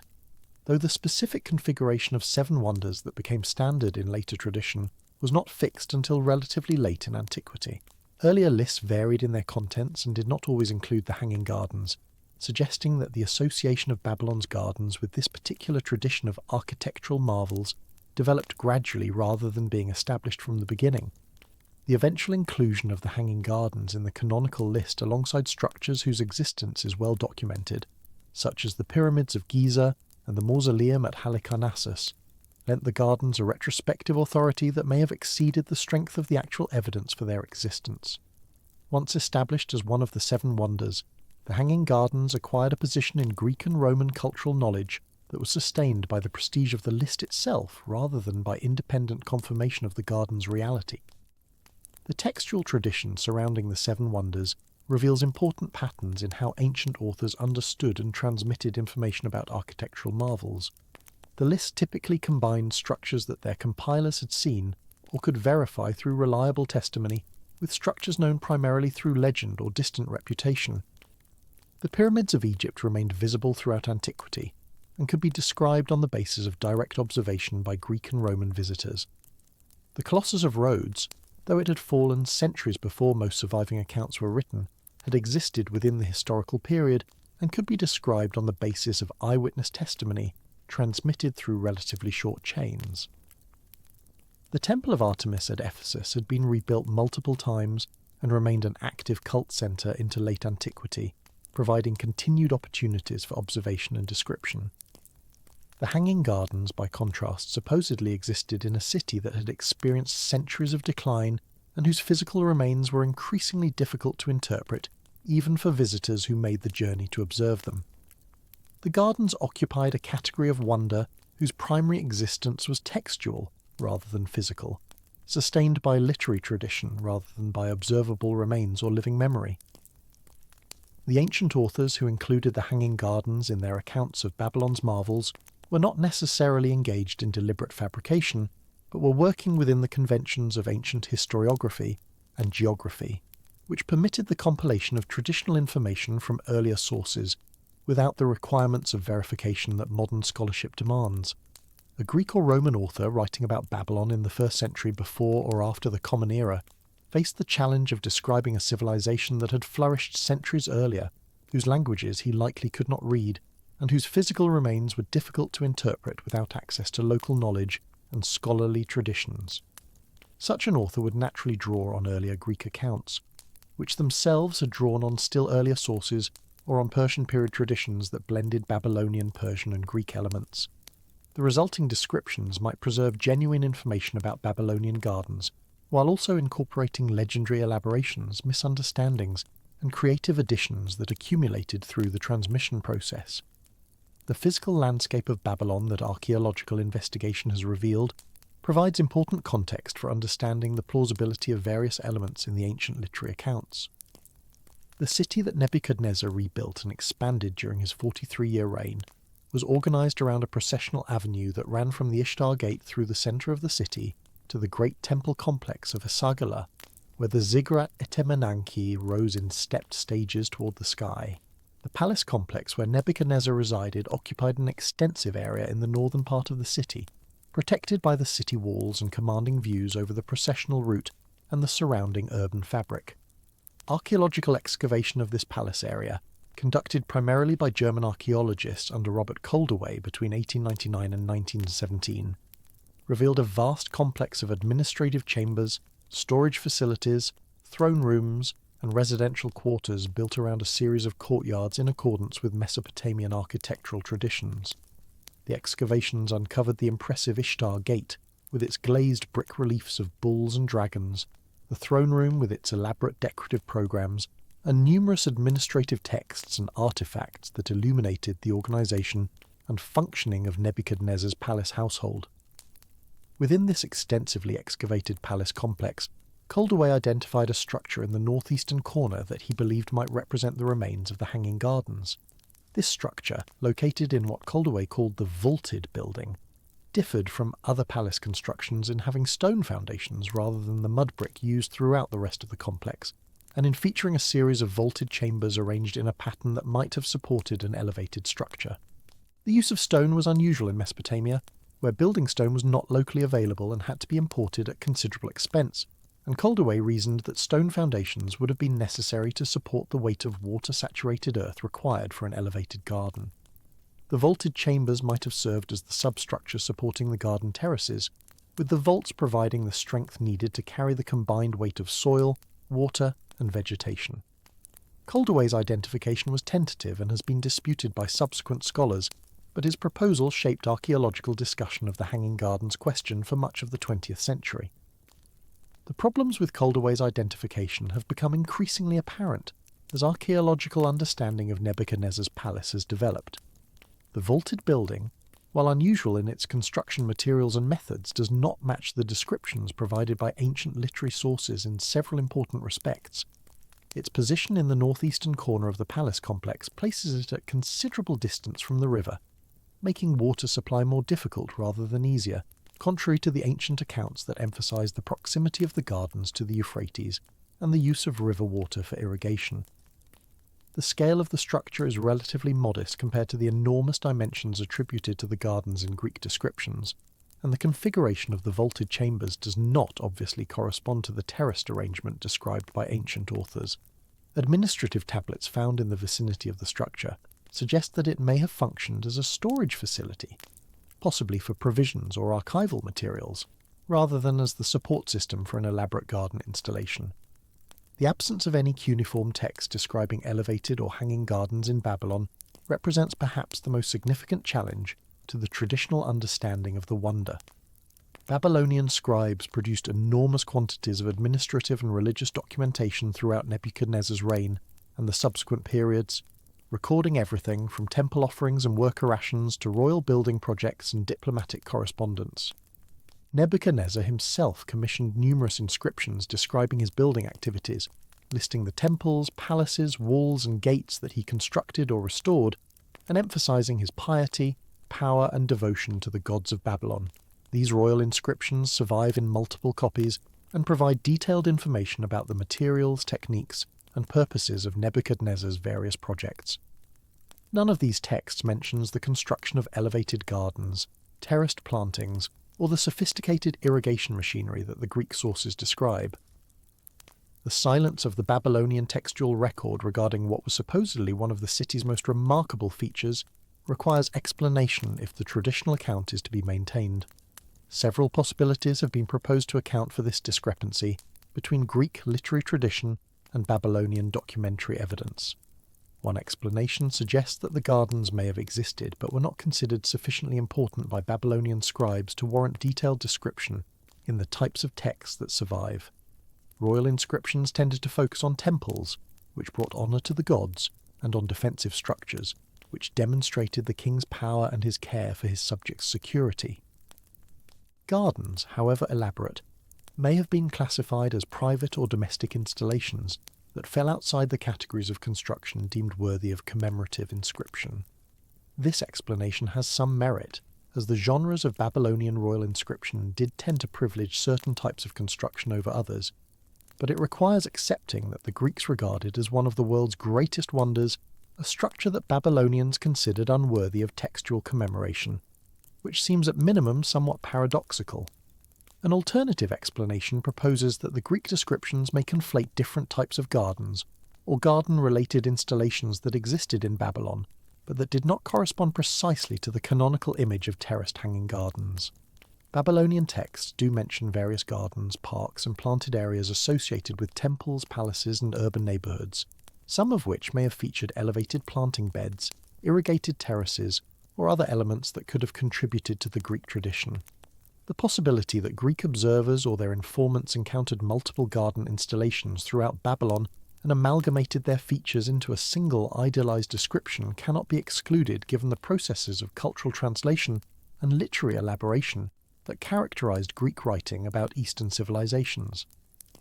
The hanging gardens, as described by Diodorus and Strabo, might represent a composite image drawing on various Babylonian and Persian garden traditions, rather than a precise description of any single identifiable structure.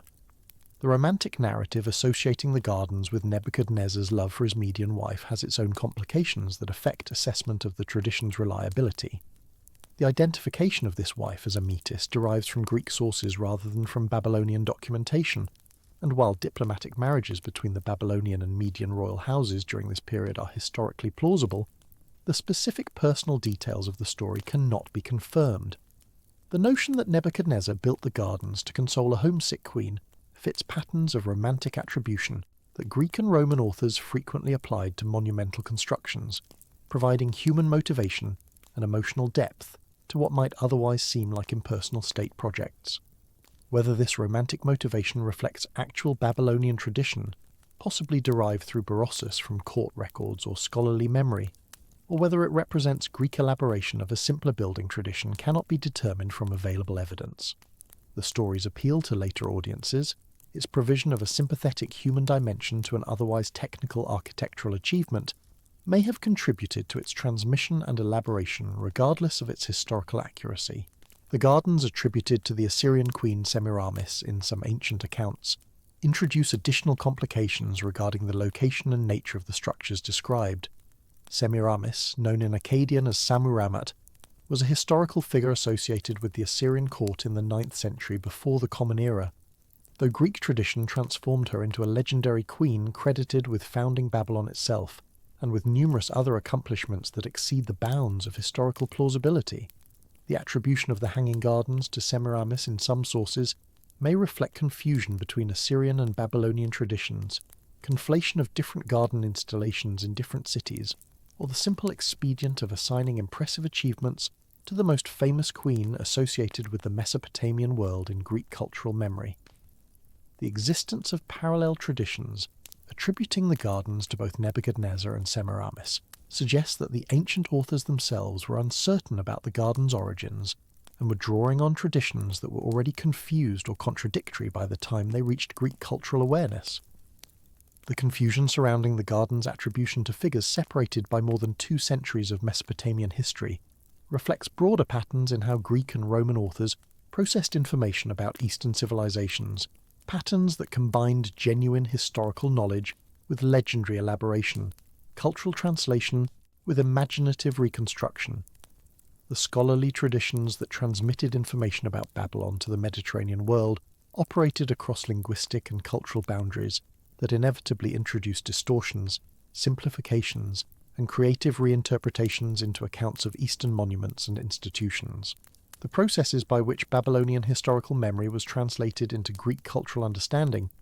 involved not merely linguistic conversion, but fundamental transformations in the categories through which information was organized and evaluated, transformations that could easily conflate distinct traditions, collapse chronological distinctions, and reshape historical accounts according to Greek narrative expectations and literary conventions. The question of what the ancient Greeks actually knew about Babylon when they compiled their lists of world wonders requires careful consideration of the available channels of information and their respective limitations. Alexander the Great's conquest of the Persian Empire in the late 4th century before the Common Era brought Greek observers into direct contact with Mesopotamian civilization for the first time in significant numbers, though the circumstances of this contact shaped the nature of the information they gathered. Alexander's armies and administrators encountered Babylon as a functioning city with substantial monuments and active temples, but the Greek presence in Mesopotamia was relatively brief in historical terms, and the interests of Greek observers tended towards certain categories of information while neglecting others. The administrative concerns of the early Hellenistic period focused on revenue extraction, military organization, and political control rather than on systematic documentation of local architectural traditions.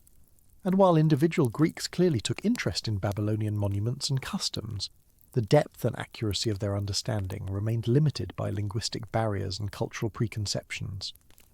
The cuneiform scholarly traditions that preserved detailed knowledge of Babylonian history, religion, and technical practices remained largely inaccessible to Greek observers, who relied instead on oral informants, translated summaries, and their own observations of visible monuments and ongoing practices. The figure of Berossus represents the most significant documented channel through which Babylonian historical knowledge reached Greek audiences, but the nature and limitations of his work must be carefully assessed when evaluating the reliability of Greek accounts of the gardens.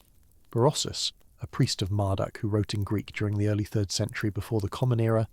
composed a history of Babylon based on cuneiform sources that were available to him through the temple archives, providing Greek readers with information about Babylonian chronology, mythology, and royal achievements that would otherwise have remained inaccessible. His work was dedicated to Antiochus the Phonsota and clearly intended to make Babylonian civilization comprehensible to Greek rulers and audiences, translating Mesopotamian traditions into Greek conceptual and literary frameworks. The fragments of Berossus that survive through later quotations include material about Nebuchadnezzar's building projects, and it is through citations of Berossus that some ancient authors attribute the Hanging Gardens to the Neo-Babylonian king. However, The fragmentary nature of our knowledge of Berossus's work makes it difficult to assess precisely what he wrote about the gardens, whether his description corresponded to what later authors claimed he said, and whether his account derived from cuneiform documentation or from oral traditions that may already have incorporated legendary elements. The textual transmission of Berossus's work involved multiple stages of copying, excerpting, and paraphrase by later authors who were often more interested in specific pieces of information than in preserving the full context and nuance of his original account. The citations of Berossus in Josephus, Eusebius, and other later authors represent selections and summaries of his work filtered through the interests and preconceptions of their respective authors, and the possibility that later writers attributed to Berossus material that did not actually derive from his original text cannot be entirely excluded. The relationship between what Berossus actually wrote about the gardens, assuming he mentioned them at all, and what later authors claimed on his authority, remains uncertain given the fragmentary and mediated nature of our evidence. The confident assertions of modern scholars about what Berossus reported often exceed what the surviving fragments can actually support, and the tendency to treat citations of Berossus as if they provided direct access to Babylonian historical memory overlooks the complex processes of translation, transmission, and potential distortion that affected his work both in its original composition and in its subsequent appropriation by later authors. The archaeological silence surrounding the Hanging Gardens acquires particular significance when considered against the background of what excavations at Babylon have actually revealed about the city's Neo-Babylonian monuments. The extensive German excavations at Babylon conducted between 1899 and 1917, under the direction of Robert Coldway, explored substantial portions of the ancient city, documenting the remains of major structures including the Ishtar Gate, the Processional Way, the Asagila Temple Complex, and portions of the royal palace associated with Nebuchadnezzar's reign. The precision and thoroughness of Coldaway's work established standards for Near Eastern archaeology that influenced subsequent generations of excavators, and his publications provided detailed documentation of the architectural remains he encountered. Despite this comprehensive investigation of the areas most likely to have contained the gardens if they existed as described by Greek sources, Coldaway found no structure that could be convincingly identified with the canonical description of the Hanging Gardens, a negative result that has presented advocates of a Babylonian location with significant difficulties. Coldaway himself proposed that a vaulted structure in the northeastern corner of the southern palace might represent the substructure of the Hanging Gardens, an identification based on the unusual architectural features of this installation and on its proximity to the royal residential quarters. The structure in question featured 14 vaulted rooms arranged in 2 rows,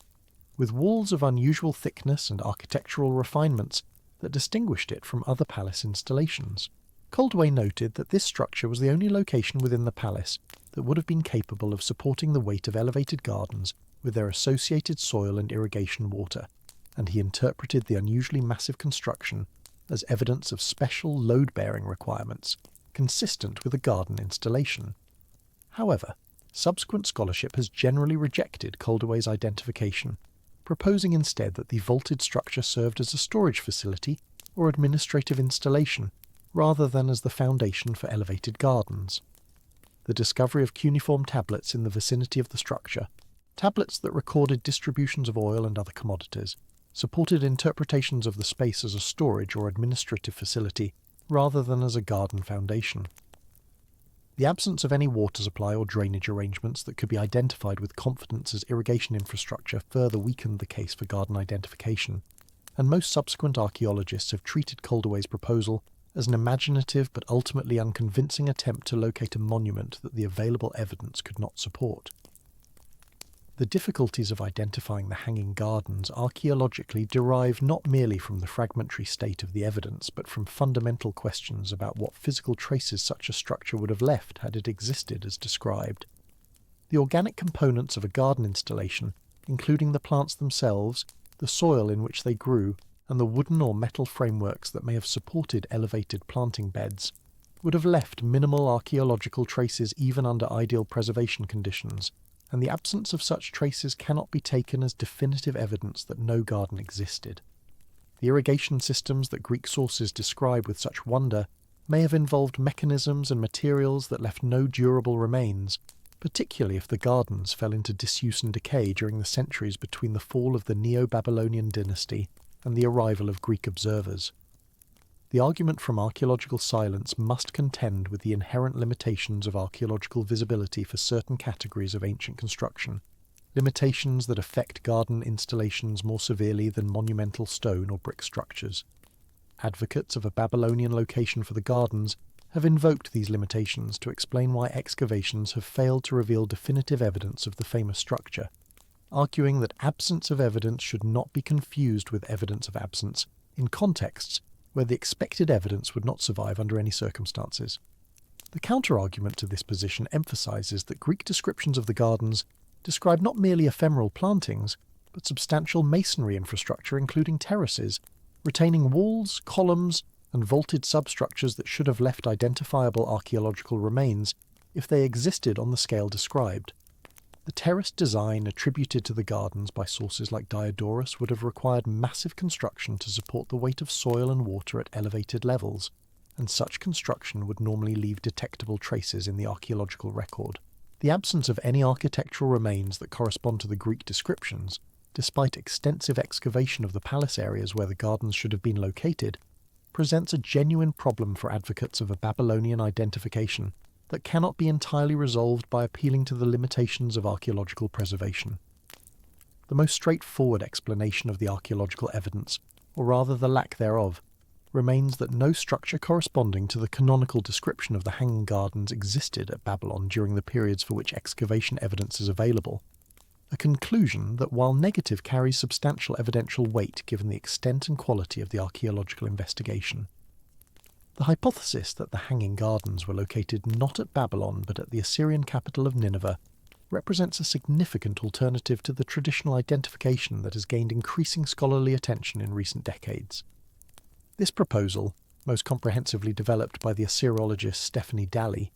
argues that the famous gardens were actually constructed by the Assyrian king Sennacherib in the early 7th century before the Common Era and were associated with his palace complex at Nineveh, rather than with any Babylonian installation.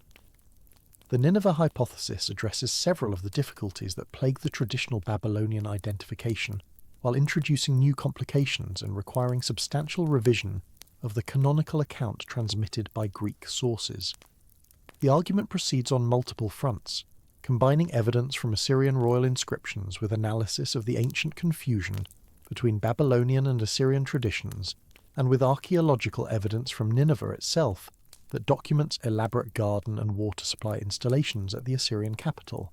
Sennacherib's inscriptions provide detailed descriptions of palace construction and garden installation at Nineveh that present striking parallels to the canonical account of the Hanging Gardens.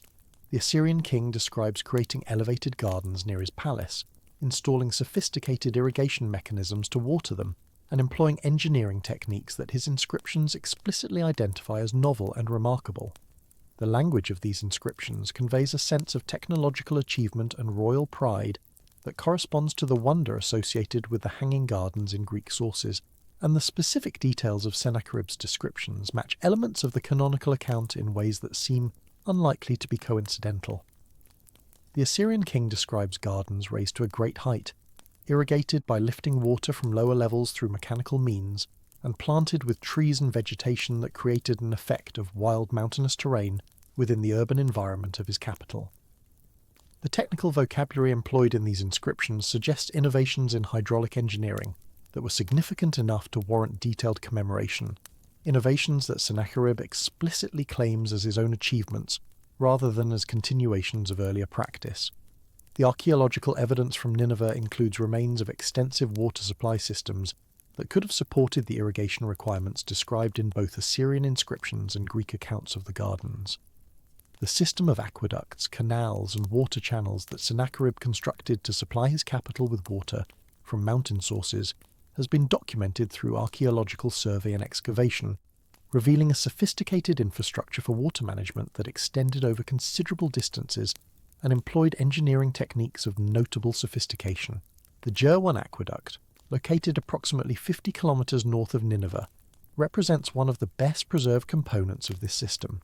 featuring dressed stone construction and engineering principles that demonstrate the capabilities of Assyrian hydraulic technology. The scale and sophistication of these water supply installations suggest that Nineveh possessed the engineering capacity and water resources necessary to support elaborate irrigated gardens on the scale described by Greek sources, resources that would have required substantial infrastructure investment and ongoing maintenance, but that were clearly within the capabilities of the Assyrian state during Sennacherib's reign.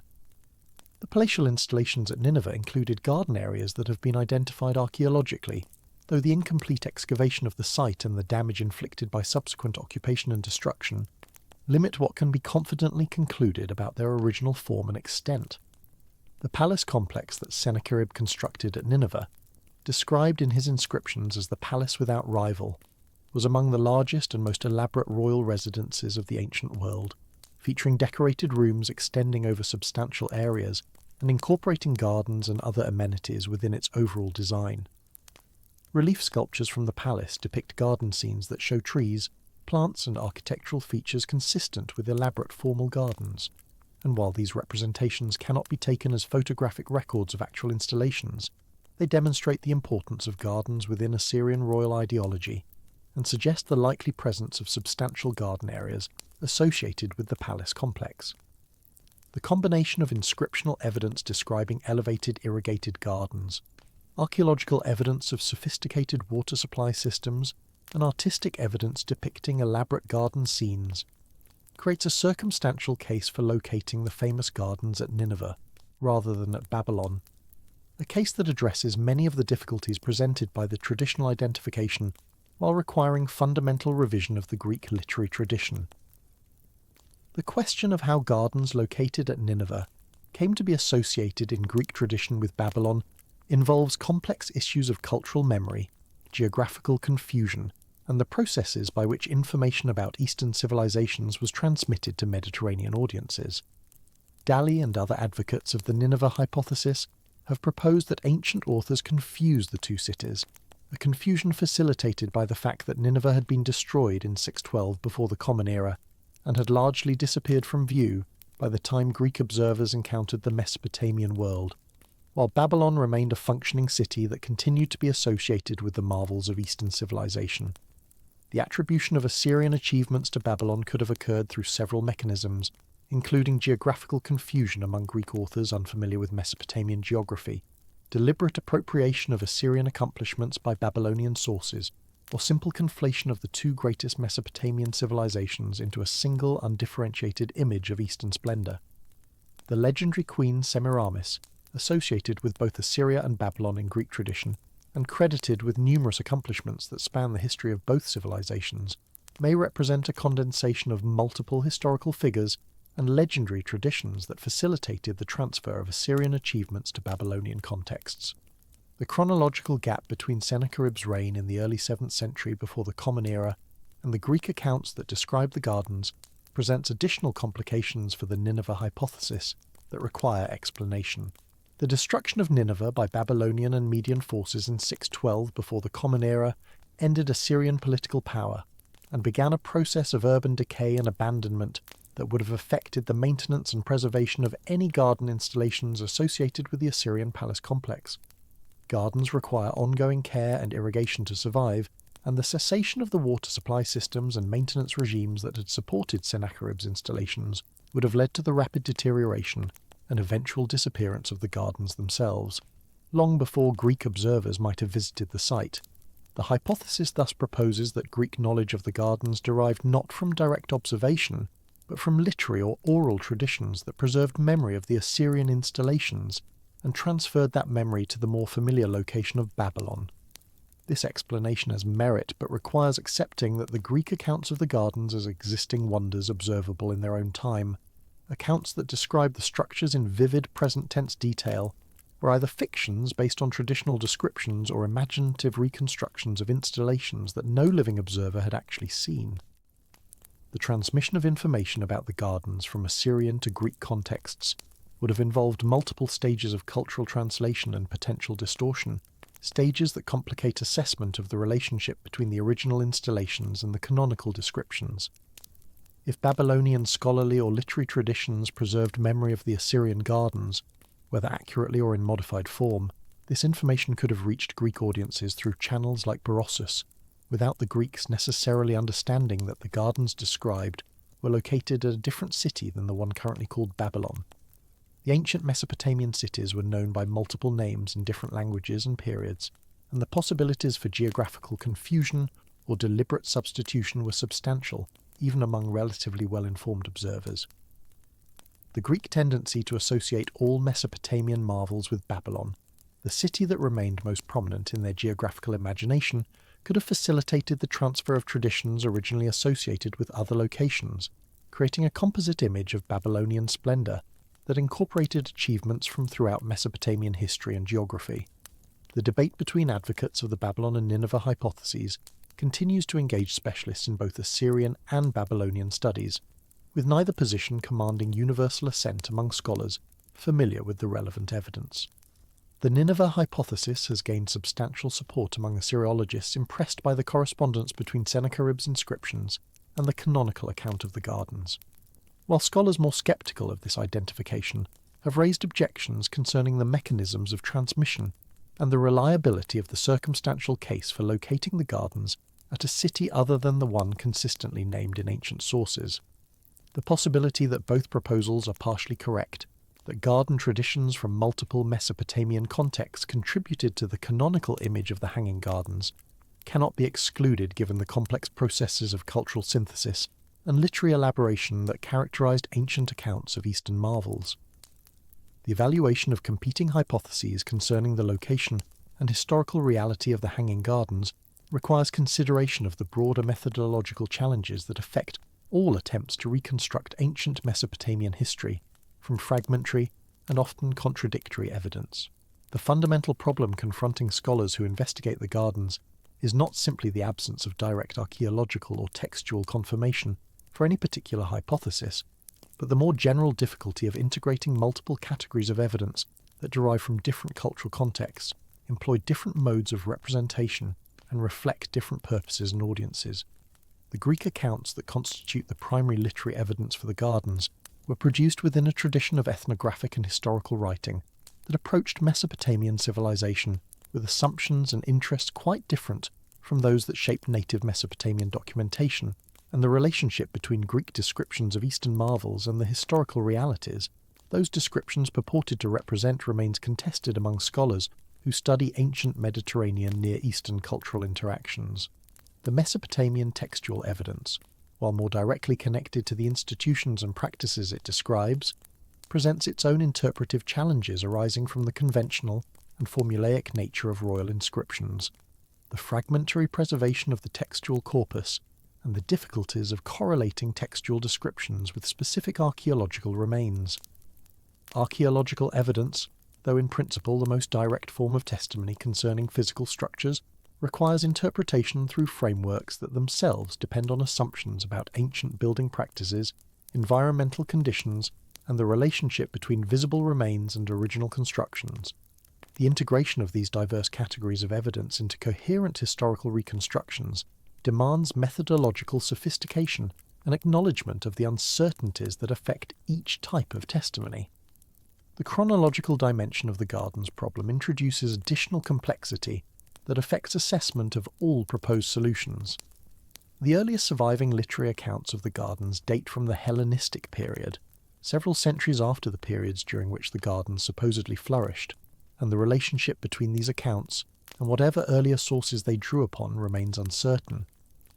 Ancient historical and geographical writing frequently transmitted information across centuries through chains of citation and paraphrase that introduced modifications, errors, and elaborations that modern scholars cannot always identify or correct.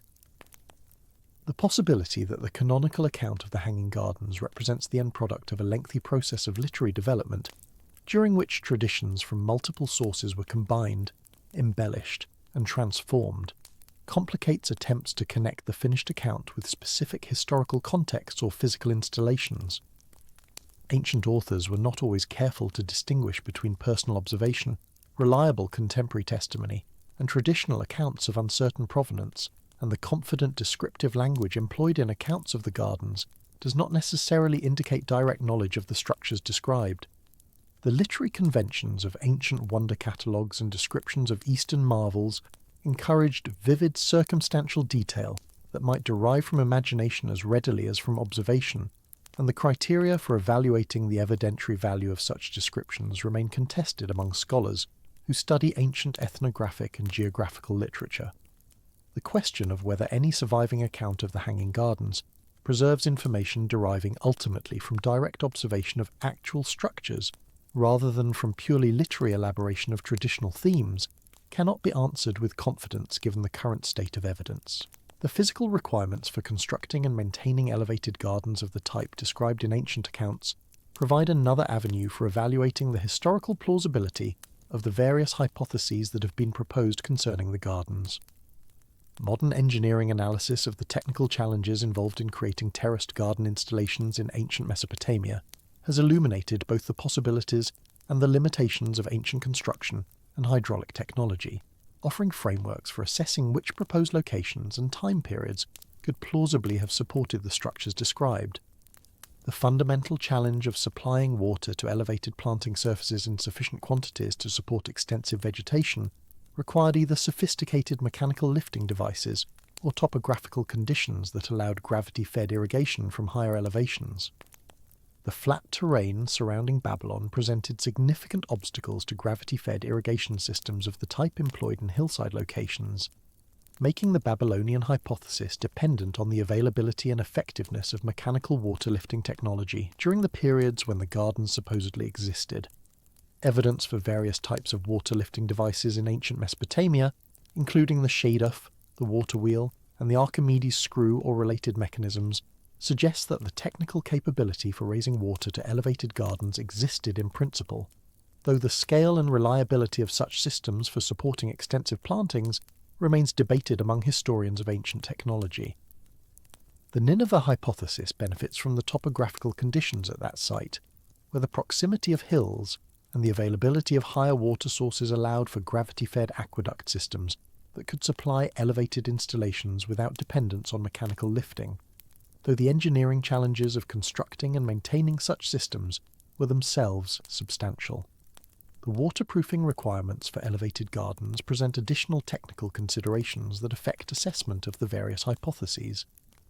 Planting surfaces elevated above living or working spaces require effective waterproofing to prevent water damage to underlying structures, and the materials and techniques available for waterproofing in ancient Mesopotamia were limited compared to modern options. Bitumen, the naturally occurring asphalt-like substance abundant in Mesopotamia, provided the primary waterproofing material for ancient construction, and its application to roofing and terrace surfaces is well attested in both textual and archaeological evidence. The effectiveness of bitumen waterproofing for supporting planted surfaces depended on the thickness and quality of application, the integrity of the substrate, and ongoing maintenance to address cracking or deterioration, factors that would have limited the lifespan and reliability of garden installations even when initially successful. Lead sheeting, mentioned in some accounts of the gardens, would have provided more effective waterproofing but was expensive and difficult to obtain in large quantities in Mesopotamia, and the practical availability of sufficient lead for large-scale garden construction during the proposed periods remains uncertain. The combination of waterproofing challenges, water supply requirements, and structural loading considerations suggests that ancient elevated gardens, while technically possible, would have required substantial ongoing investment in construction, maintenance, and repair that limited their scale and durability compared to the permanent stone architecture of other ancient wonders. The botanical requirements for maintaining extensive gardens in the Mesopotamian climate provide another framework for evaluating the historical plausibility of the various accounts. The hot arid conditions of southern Mesopotamia during the summer months, when temperatures regularly exceed 40 degrees Celsius and rainfall is negligible, create challenging conditions for ornamental gardening that require substantial irrigation and careful species selection. The trees and plants described or implied in accounts of the gardens, including species native to more temperate or humid climates, would have required not only adequate water supply, but also soil conditions, drainage and microclimate management sufficient to support healthy growth. The creation of artificial shade through architectural structures or dense tree canopy could moderate temperature extremes and reduce evaporative water loss, but the establishment of such conditions would have required careful planning and extended development before achieving the lush conditions described in the canonical accounts. Northern Mesopotamia, including the region around Nineveh, enjoys somewhat more favourable climatic conditions than Babylonia, with higher rainfall, cooler temperatures, and proximity to mountain water sources that would have facilitated the cultivation of species unsuited to southern conditions. This climatic differential provides modest support for the Nineveh hypothesis, though neither location offered conditions comparable to the Mediterranean or Persian mountain regions, from which the homesick queen of legend supposedly originated. The question of the gardens' subsequent fate, their decline, destruction or disappearance, affects assessment of the archaeological expectations that should apply to each proposed location.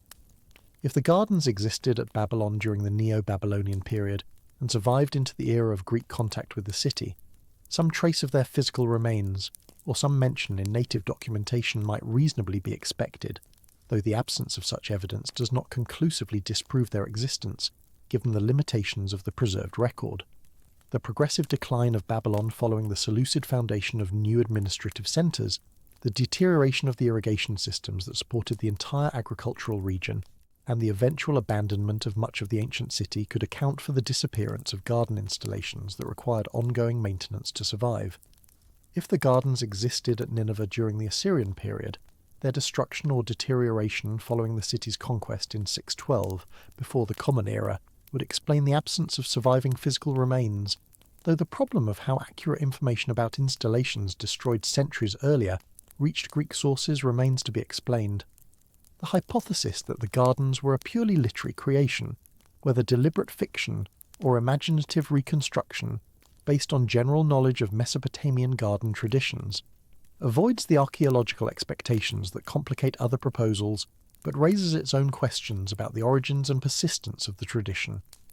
The cultural and ideological significance of gardens in ancient Near Eastern royal ideology provides important context for understanding both the historical practices that might have produced installations comparable to those described,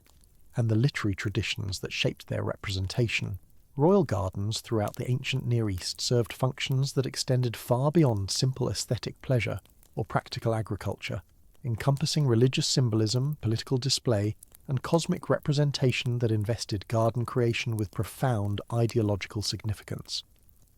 The Mesopotamian concept of the garden as a microcosm of terrestrial abundance, a controlled space where the king demonstrated his power to command nature and provide prosperity for his subjects, connected garden construction with fundamental claims about royal legitimacy and divine favour. The Persian word that produced the Greek paradisos, from which the English paradise derives, designated the enclosed hunting parks and pleasure gardens of Persian royalty that became synonymous with Eastern luxury and abundance in Greek imagination.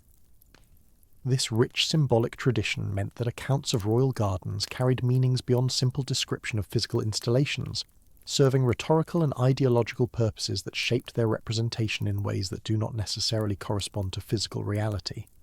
The canonical account of the Hanging Gardens, with its emphasis on royal love, engineering triumph, and natural abundance,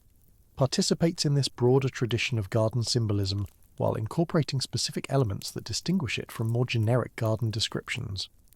The transmission of the Hanging Gardens tradition through medieval and early modern European culture illustrates the processes of cultural adaptation and reinterpretation that have shaped understanding of all the ancient wonders. Medieval European knowledge of the ancient world derived primarily from late antique compilations and encyclopedias that transmitted classical learning in condensed and often simplified forms, preserving memorable details while losing context and nuance. The Hanging Gardens appeared in medieval wonder lists and encyclopedic works as one element in catalogues of ancient marvels that served educational and moralistic purposes rather than historical or archaeological interests. Medieval authors typically accepted the gardens' historical reality without question, incorporating them into frameworks of world history that traced the succession of empires and the transience of earthly glory. The Renaissance recovery of additional classical sources expanded knowledge of the ancient accounts, while the development of critical historical methods began to raise questions about the reliability of traditional narratives. Early modern scholars who attempted systematic study of the ancient wonders confronted the problem of reconciling contradictory sources and evaluating the credibility of ancient testimony according to emerging standards of historical evidence. The Hanging Gardens presented particular challenges for this developing critical approach, because the ancient sources themselves offered contradictory information about basic matters such as the garden's builder, location, and appearance, making evaluation of their historical status more difficult than for wonders whose existence and location were never in doubt. The emergence of scientific archaeology and its application to Mesopotamian sites during the 19th and 20th centuries transformed the evidential basis for studying the Hanging Gardens by providing direct access to physical remains from the periods and locations relevant to the garden's tradition. The excavations at Babylon by German archaeologists in the early 20th century, conducted with meticulous stratigraphic method and comprehensive documentation, established the material basis for understanding the city's architecture and urban development, while simultaneously revealing the absence of structures corresponding to the canonical descriptions of the gardens. Subsequent decades of archaeological work at Babylonian and Assyrian sites have expanded knowledge of ancient Mesopotamian building practices, hydraulic engineering, and royal architecture, while failing to produce definitive evidence for garden installations of the type described. The apparent contradiction between the prominence of the Hanging Gardens in literary tradition and their absence from the archaeological and epigraphic record has generated the scholarly debates that continue to engage specialists in Mesopotamian studies. The development of increasingly sophisticated methods for analysing ancient texts, interpreting archaeological remains, and reconstructing ancient environments has refined the tools available for investigating the garden's problem without producing consensus regarding its solution. The contemporary significance of the Hanging Gardens extends beyond antiquarian interest in ancient wonders to encompass broader questions about the nature of historical knowledge, the relationship between tradition and evidence, and the persistence of cultural memory across transformations in the conditions of transmission. The gardens have become a case study for examining how ancient marvels were constructed, both physically and textually, and for exploring the criteria by which historical claims can be evaluated when direct evidence is unavailable or ambiguous. The debate between proponents of the Babylon and Nineveh hypothesis illustrates the methodological challenges that confront historians working with fragmentary and potentially unreliable sources, challenges that affect investigation of many questions in ancient history beyond the specific case of the gardens. The possibility that the Hanging Gardens were never constructed at all, that they represent a purely literary creation that acquired historical reality through the authority of tradition,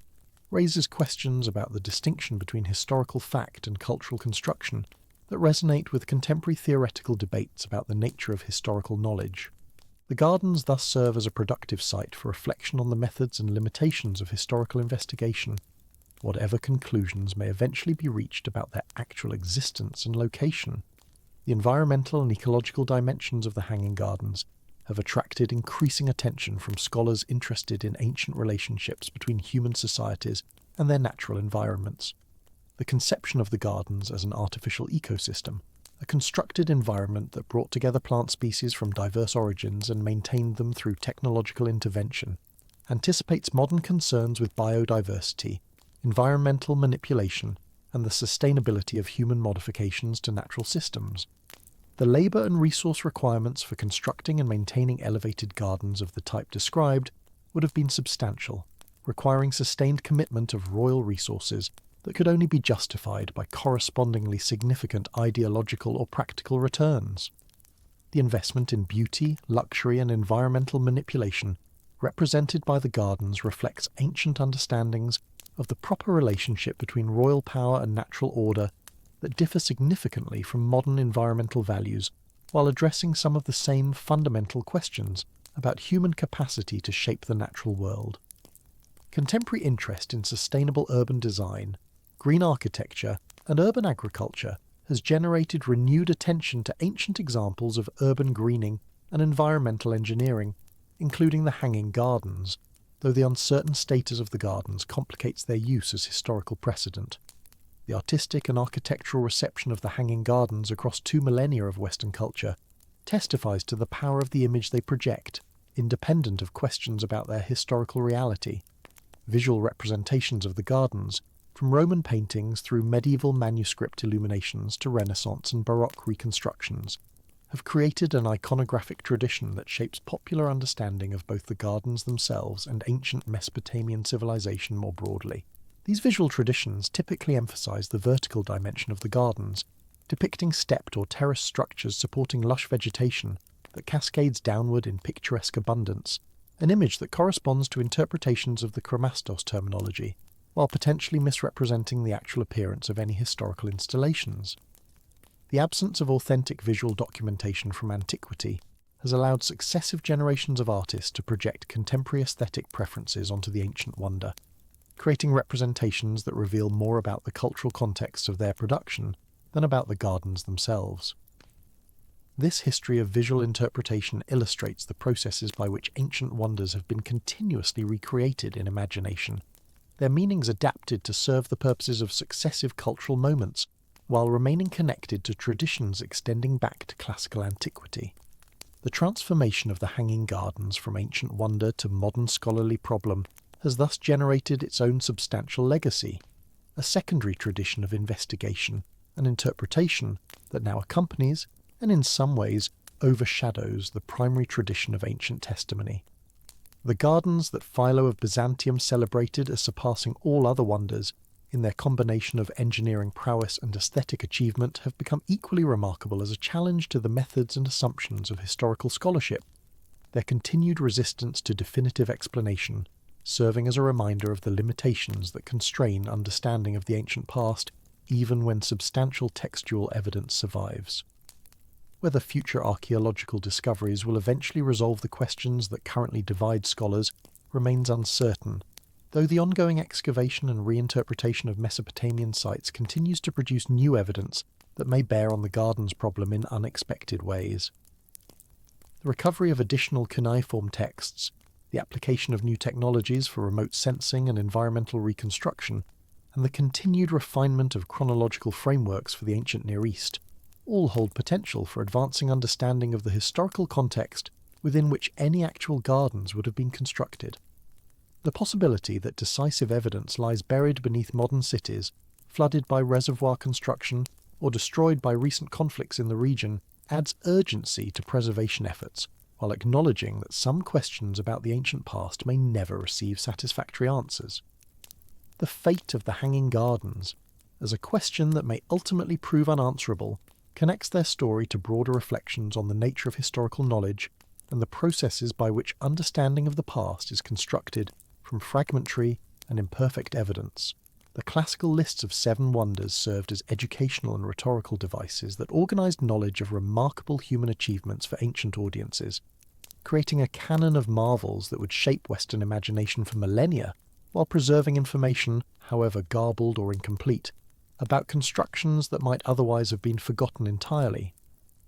The survival of the Hanging Gardens in these lists ensured their continued presence in cultural memory, even as the physical structures they described, if they ever existed, crumbled into unrecognizable ruins or disappeared entirely beneath accumulating deposits of soil and debris. The textual tradition thus performed a preservative function analogous to the physical preservation achieved by burial, maintaining the gardens as objects of knowledge and imagination long after any direct witnesses had perished and any physical remains had become inaccessible to investigation. The question of why the Hanging Gardens captured ancient imagination so powerfully, earning inclusion among wonders that otherwise consisted of monumental religious or civic structures, illuminates the distinctive values that the gardens represented within the ancient conception of remarkable achievement. The Colossus of Rhodes demonstrated mastery of bronze casting technology at unprecedented scale, while serving as a religious dedication and civic symbol. The Lighthouse of Alexandria combined engineering innovation with practical utility and royal patronage in a structure that guided mariners and proclaimed the wealth of the Ptolemaic kingdom. The mausoleum at Halicarnassus transformed a traditional funerary monument into an artistic and architectural statement that rivaled any temple in its elaboration and expense. The Pyramid of Giza represented human organizational capacity and technical skill deployed at a scale that seemed to exceed the limits of mortal achievement. The Temple of Artemis at Ephesus embodied religious devotion and aesthetic refinement in a structure that served as the principal sanctuary of one of the most widely worshipped deities in the Greek world. The statue of Zeus at Olympia brought together the most celebrated sculptor of antiquity, with precious materials and religious significance, in a seated figure that visitors described as seeming almost to live and breathe within the great temple that housed it. Against this collection of religious monuments, civic symbols and royal tombs, the Hanging Gardens stood alone as an achievement whose primary purpose was the creation of beauty and pleasure, a garden rather than a temple, a domestic amenity rather than a public institution, a gift of love rather than an offering to the gods. This distinctive character of the gardens within the wonder tradition reflects values associated with Mesopotamian civilization that differed from the predominantly Greek and Egyptian contexts of the other wonders. The pleasure garden, as a feature of royal palace complexes, had deep roots in Near Eastern tradition, extending back through Assyrian and Babylonian precedents to earlier Sumerian conceptions of royal dignity and divine blessing. The king who created beautiful gardens demonstrated his capacity to command natural abundance and impose order on wild nature, qualities that connected royal power to divine favour and cosmic harmony in ways that Western observers might not immediately recognise. The association of gardens with luxury, fertility and life itself gave them significance beyond their aesthetic appeal, making them appropriate subjects for royal boasting and international reputation. The inclusion of the Hanging Gardens among the Seven Wonders thus recognised achievements that made sense within Mesopotamian cultural frameworks, even as they were being interpreted through Greek categories and values, creating a hybrid understanding that preserves something of the original significance, while adapting it to new contexts and audiences. The romantic narrative surrounding the gardens, the story of Nebuchadnezzar's gift to his homesick Median wife, adds another dimension to their meaning that has proved particularly appealing to later audiences. The image of a powerful king moved by love to construct an artificial mountain for his foreign bride's consolation resonates with themes of romantic devotion, cultural accommodation, and the transformative power of affection that transcend their ancient context to speak to audiences across cultures and centuries. Whether this romantic interpretation reflects any historical reality or represents a Greek elaboration designed to make the gardens more comprehensible and appealing to Hellenistic audiences remains uncertain, though the absence of any contemporary Babylonian evidence for such a motivation suggests that the romantic story may be a secondary addition to more prosaic accounts of royal construction. The appeal of the romantic narrative has nonetheless ensured its prominence in popular understanding of the gardens, shaping visual representations and literary treatments that emphasise the love story over technical or political dimensions of the achievement. The contrast between the romantic narrative and the alternative Sennacherib hypothesis highlights the different kinds of meaning that the gardens have borne across different interpretive traditions. Stephanie Dalley's argument for Nineveh as the true location of the Hanging Gardens replaces the romantic story with a narrative of imperial conquest, cultural appropriation, and technological innovation that emphasises Assyrian achievements over Babylonian traditions. In this interpretation, the gardens become monuments to Sennacherib's engineering genius and imperial ambition, rather than expressions of Nebuchadnezzar's devotion to his wife, shifting the emotional register from romantic to triumphalist, while maintaining the emphasis on extraordinary achievement that justified inclusion among the wonders. The Nineveh hypothesis also complicates the relationship between the gardens and their legendary context, suggesting that the association with Babylon resulted from confusion or deliberate misattribution rather than accurate transmission of historical information. If the gardens were indeed located at Nineveh rather than Babylon, then the entire romantic narrative associated with Nebuchadnezzar and his Median queen would need to be recognized as a later construction, imposed on earlier traditions about Assyrian installations, a recognition that would require significant revision of popular understanding while potentially illuminating the processes by which ancient legends were formed and transmitted. The persistence of uncertainty regarding the Hanging Gardens, despite decades of intensive scholarly investigation, reflects both the specific difficulties of the gardens problem and more general challenges confronting the study of ancient civilizations. The fragmentary nature of surviving evidence, the potential for error in transmission across multiple languages and cultural contexts, the destruction of physical remains through natural processes and human activity, and the difficulty of distinguishing historical fact from literary elaboration all complicate investigation of ancient subjects in ways that may prevent definitive conclusions, even when substantial evidence exists. The gardens represent an extreme case of these difficulties, a subject for which the principal evidence consists of late Greek and Roman texts, describing structures that may never have existed in the form described, while the archaeological record has failed to produce unambiguous physical confirmation despite extensive excavation of relevant sites. The recognition that some historical questions may prove permanently unanswerable, that the evidence necessary for resolution may have been destroyed or may never have existed, represents an important acknowledgement of the limits constraining historical knowledge that the Gardens case illustrates with particular clarity. The philosophical implications of the Hanging Gardens as a potentially imaginary wonder have attracted attention from scholars interested in the relationship between historical reality and cultural construction. If the gardens never existed as described, if they represent a literary creation that acquired historical authority through the prestige of classical tradition, then their inclusion among the Seven Wonders raises questions about the criteria by which ancient achievements were selected for commemoration and the processes by which fictional or legendary subjects could enter canonical lists that otherwise consisted of verifiable structures. The possibility that ancient wonder traditions included imaginary alongside actual marvels complicates modern assumptions about the documentary function of such lists, while illuminating the different purposes that wonder catalogues served for ancient audiences. For writers and educators in the Hellenistic period, the accuracy of wonder lists may have mattered less than their utility as organisational frameworks for knowledge about distant civilizations and remarkable achievements, making the question of whether the Hanging Gardens actually existed less important than their effectiveness in conveying ideas about Babylonian power, luxury, and engineering skill. The enduring fascination with the Hanging Gardens across more than 2 millennia of cultural production testifies to the power of the image they project, regardless of their historical status. The vision of terraced gardens rising above the plain of Babylonia, watered by hidden machinery and populated with exotic plants from distant mountains, captures imagination with an intensity that archaeological uncertainty has failed to diminish. The gardens represent an ideal of human creative capacity, the ability to reshape nature according to aesthetic vision and to maintain artificial environments against the tendency of natural systems toward entropy and decay. The engineering challenges involved in constructing and maintaining elevated gardens in a semi-arid climate, whatever solutions may actually have been employed, dramatize the conflict between human ambition and natural constraint that characterizes many of humanity's most celebrated achievements. The beauty attributed to the gardens in ancient descriptions, the aesthetic pleasure they reportedly provided to visitors who wandered their shaded paths and contemplated their ordered plantings, speaks to values of refinement and cultivation that transcend their ancient context to address audiences seeking escape from urban environments and connection with natural beauty.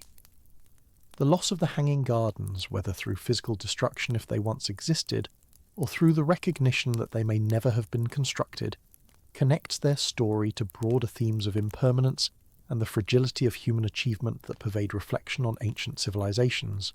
The great cities of Mesopotamia, Babylon and Nineveh, and Ur and Uruk rose to positions of power and prosperity before declining into ruin and eventually disappearing beneath accumulating deposits of earth and debris, their locations forgotten for centuries until modern archaeology recovered their remains. The monuments and institutions that seemed permanent to their builders proved vulnerable to the same processes of decay and destruction that would eventually claim every human construction, leaving only fragments from which later generations would attempt to reconstruct vanished worlds. The Hanging Gardens, if they existed, perished along with the civilizations that created them, their physical substance dissolved into the earth, while their memory survived only through the precarious medium of textual transmission across linguistic and cultural boundaries. The uncertainty that now surrounds their very existence serves as a reminder of how much has been lost, how fragmentary the evidence is that connects modern understanding to ancient realities, and how much reconstruction and interpretation is required to transform surviving evidence into coherent historical narratives. The search for the Hanging Gardens thus becomes not only an archaeological and textual investigation, but also a meditation on the nature of historical knowledge and the relationship between past and present. The gardens that may or may not have existed in ancient Babylon or Nineveh have acquired a secondary existence in the ongoing tradition of scholarship that debates their reality, location, and meaning. A scholarly tradition that has generated its own substantial literature and developed its own conventions of evidence and argument. Future scholars will engage not only with ancient sources, but with this modern tradition of investigation, inheriting questions and methodological frameworks developed by previous generations, while bringing new evidence, technologies, and theoretical perspectives to bear on problems that have resisted definitive solution. The Hanging Gardens will likely remain objects of fascination and investigation regardless of whether the questions surrounding them are ever conclusively resolved. Their capacity to generate scholarly inquiry and popular interest, undiminished by the uncertainty that makes them simultaneously compelling and frustrating as subjects of historical study. The culmination of 25 centuries of transmission, investigation, and interpretation leaves the Hanging Gardens occupying a unique position among the seven wonders of the ancient world, distinguished not only by their uncertain physical status, but by their transformation into a symbol of the limits and possibilities of historical knowledge itself. The gardens that Philo of Byzantium praised as works exceeding all others in labour and skill, that Strabo described as irrigated by screws drawing water from the Euphrates, that Diodorus attributed to a later king seeking to please his Persian concubine, have become something more complex than their ancient describers could have anticipated. A test case for evaluating historical evidence, a subject for methodological reflection, and a reminder that some questions about the past may resist the answers that modern scholarship seeks to provide. Whether located in Babylon or Nineveh, whether built by Nebuchadnezzar or Sennacherib, whether existing as described or representing literary elaboration of more modest installations, the Hanging Gardens have achieved a form of immortality through their continued presence in cultural imagination and scholarly investigation that physical structures, however magnificent, could never have guaranteed. The story of the lost wonder thus concludes not with resolution, but with recognition that some mysteries may prove more valuable for their capacity to generate inquiry than for any answers they might eventually yield. The Hanging Gardens of Babylon, whether they hung from terraces above the ancient city, or never existed anywhere except in the imagination of those who described them, have demonstrated a remarkable ability to engage human curiosity across transformations in culture, language, and historical understanding that would have been unimaginable to their ancient celebrants. The wonder they inspire has survived the disappearance of any physical remains, the loss of contemporary documentation, and the accumulation of scholarly doubt regarding their historical reality, testament to the power of an image that speaks to aspirations for beauty, permanence, and the mastery of nature that transcend any particular cultural moment. The kings and queens at the centre of the garden's narrative, Nebuchadnezzar and his Median bride, Sennacherib and his engineering achievements, have become characters in a story that continues to evolve as new evidence emerges and new interpretations are proposed, their historical reality secondary to their function as figures through which successive generations have explored themes of power, love, ambition, and the impermanence of human achievement. The gardens remain finally as questions rather than answers, as invitations to investigation rather than settled conclusions, as demonstrations of both what can be known about the ancient past and what must remain forever uncertain. The archaeological sites where they may once have stood continue to be studied and interpreted, yielding new evidence that may eventually resolve debates that have persisted for decades while raising new questions that could not have been anticipated. The textual traditions that preserve ancient testimony about the gardens continue to be analysed with increasingly sophisticated philological and historical methods, revealing complexities in the transmission of knowledge that illuminate broader processes of cultural memory and historical construction. The scholarly community that engages with the gardens problem continues to refine its methods and expand its evidentiary base, bringing interdisciplinary perspectives and new technologies to bear on questions that have challenged investigators for generations. Whether future discoveries will vindicate the Babylon hypothesis, confirm the Nineveh alternative, or reveal possibilities that no current scholar has anticipated remains unknown. Part of the continuing fascination that the gardens exercise over those who study them and those who simply marvel at the image of terraced vegetation rising above the ancient Mesopotamian plain. The Hanging Gardens of Babylon, legendary among the seven wonders of the ancient world, and unique among them in their uncertain existence, have thus achieved something that physical gardens, however magnificent, could never accomplish. A form of persistence that depends not on stone and soil and water, but on the continuing human capacity for wonder and inquiry, that their image has inspired across 25 centuries of cultural transmission, scholarly investigation, and imaginative reconstruction, creating both an enduring mystery about what was achieved in the ancient world and a productive uncertainty about how the achievements of vanished civilizations can be recovered and understood by those who inherit the fragmentary evidence of their extraordinary accomplishments.